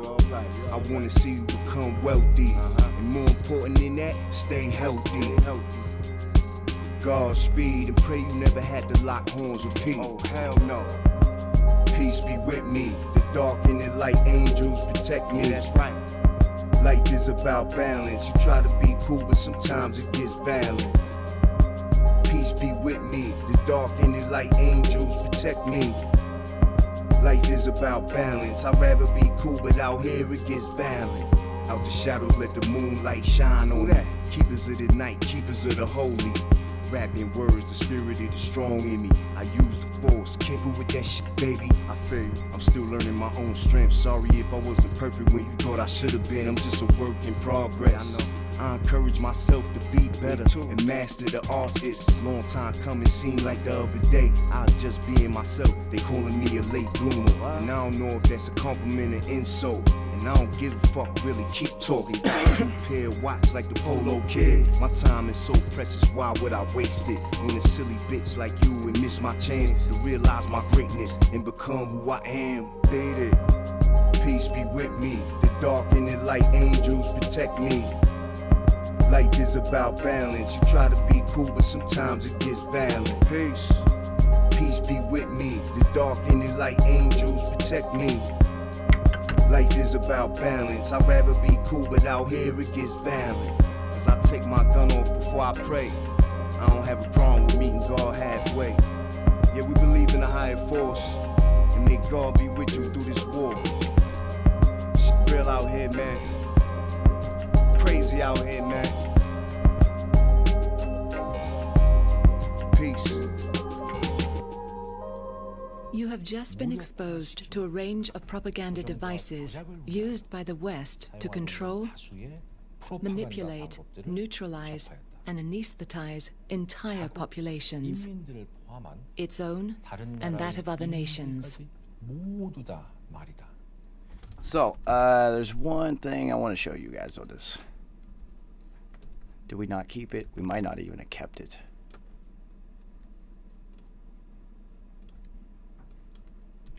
We might not even have kept it. We didn't even keep it. Good for us. So, there was an ending on this that said, when P originally made this song, and said, and everybody else, fuck you. And clearly we had to take that off on this type of album, especially this was like the last song. So, alright, so I'll tell you about the goddamn jelly beans. So, during that mushroom trip, when we were listening to the album and checking it on a metaphysical level and whatnot, we ended up going to the store amongst our journey. It wasn't even a trip, amongst our journey. And P said, like, oh man, you're supposed to have vitamin C. It's supposed to like calm it down. So let's go get some vitamin C. And we went to the store. And we were sitting at the register, standing there. Now, mind you, this is a motherfucking rap legend. And we're just at this random store in Brooklyn. And we're staring at these orange jelly beans for like 10 straight fucking minutes. Not saying a word. Completely time doesn't exist to either of us. And there's like people standing here like, are you guys in line? And then they would just like kind of go around us. And the guy kept looking at us like, you guys gonna pay for your shit or what? And we just literally were just standing there staring at these jelly beans for like 10 fucking minutes. And I promise you, when we got back to the studios, those jelly beans did not help one goddamn bit. At all. They did not help. It probably made it worse. But I wish I could find the footage, the security footage of me and P just standing there for 10 straight minutes like zombies, staring at orange jelly beans. Oh, man. Motherfucking P, the illest of all time. Oh, shit. So, that is the Hegelian Dialectic. The illest rap album of all time. Even if I didn't make it, I would have thought the same thing. I'd have been like, this is the craziest shit I've ever fucking heard. Because it is. Yeah, orange jelly beans for the fucking vitamin C, yo. We were high, yo. We be high, man. Leave me alone. Hilarious, though. Absolutely retarded. You guys, I appreciate you, each and every one of you, fully. I really do. Anybody who supports P in any way whatsoever, I am a fan of yours.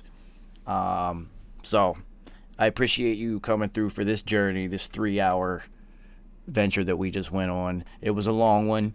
I hope it was worth it. I'm high as shit. I want to go hang out with the wolf. And, Hegelian Day is officially over. It is midnight in New York. So, moving forward, as we always do, new headphones, the writing's on the wall. Also, thanks to Wosk,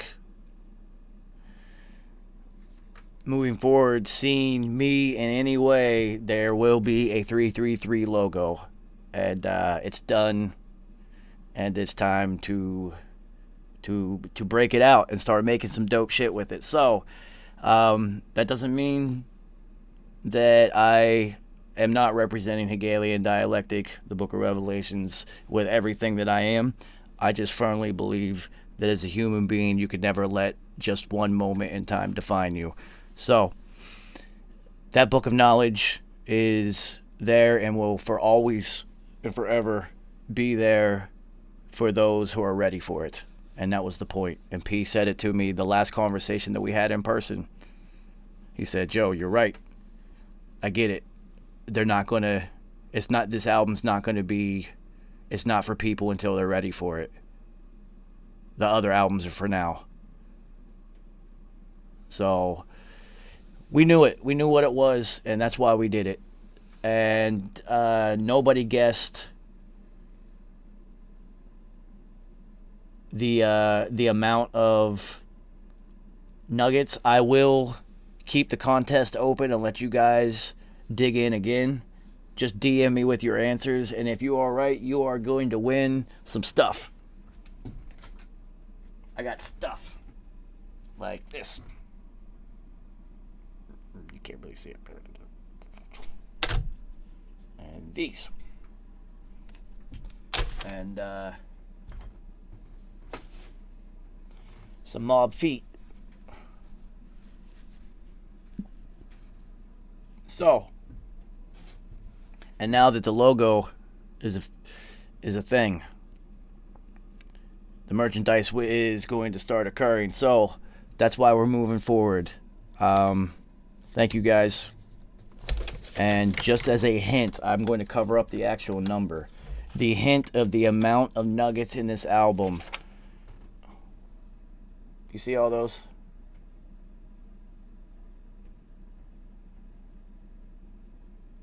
And this is from the guy who helped Pete create it and had every conversation and was there for every second. So, you guys got a lot of digging to do and a lot of listening. Yes, everything counts. Everything, all of it, everything. So, you got a lot of digging to do. And like P said, and I told him, it's going to take people years to fully understand what you've done.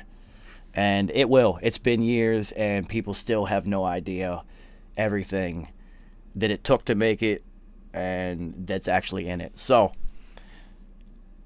in the future, I will write a book, and I'm going to call it Magnum Opus, and it's going to be the story of the Hegelian Dialectic from front to beginning. Every thought, everything we did, the entire background on how and why it was created. So, I got some other things to do. I'm over that monster of a migraine finally. So, it's back to creating. Billy Lines, we'll be in touch. Everybody, I really appreciate every single one of you. Keep holding it down for P, because I'm going to keep holding it down for P until somebody's got to hold it down for me. As always, RIPP 333, and love every one of you.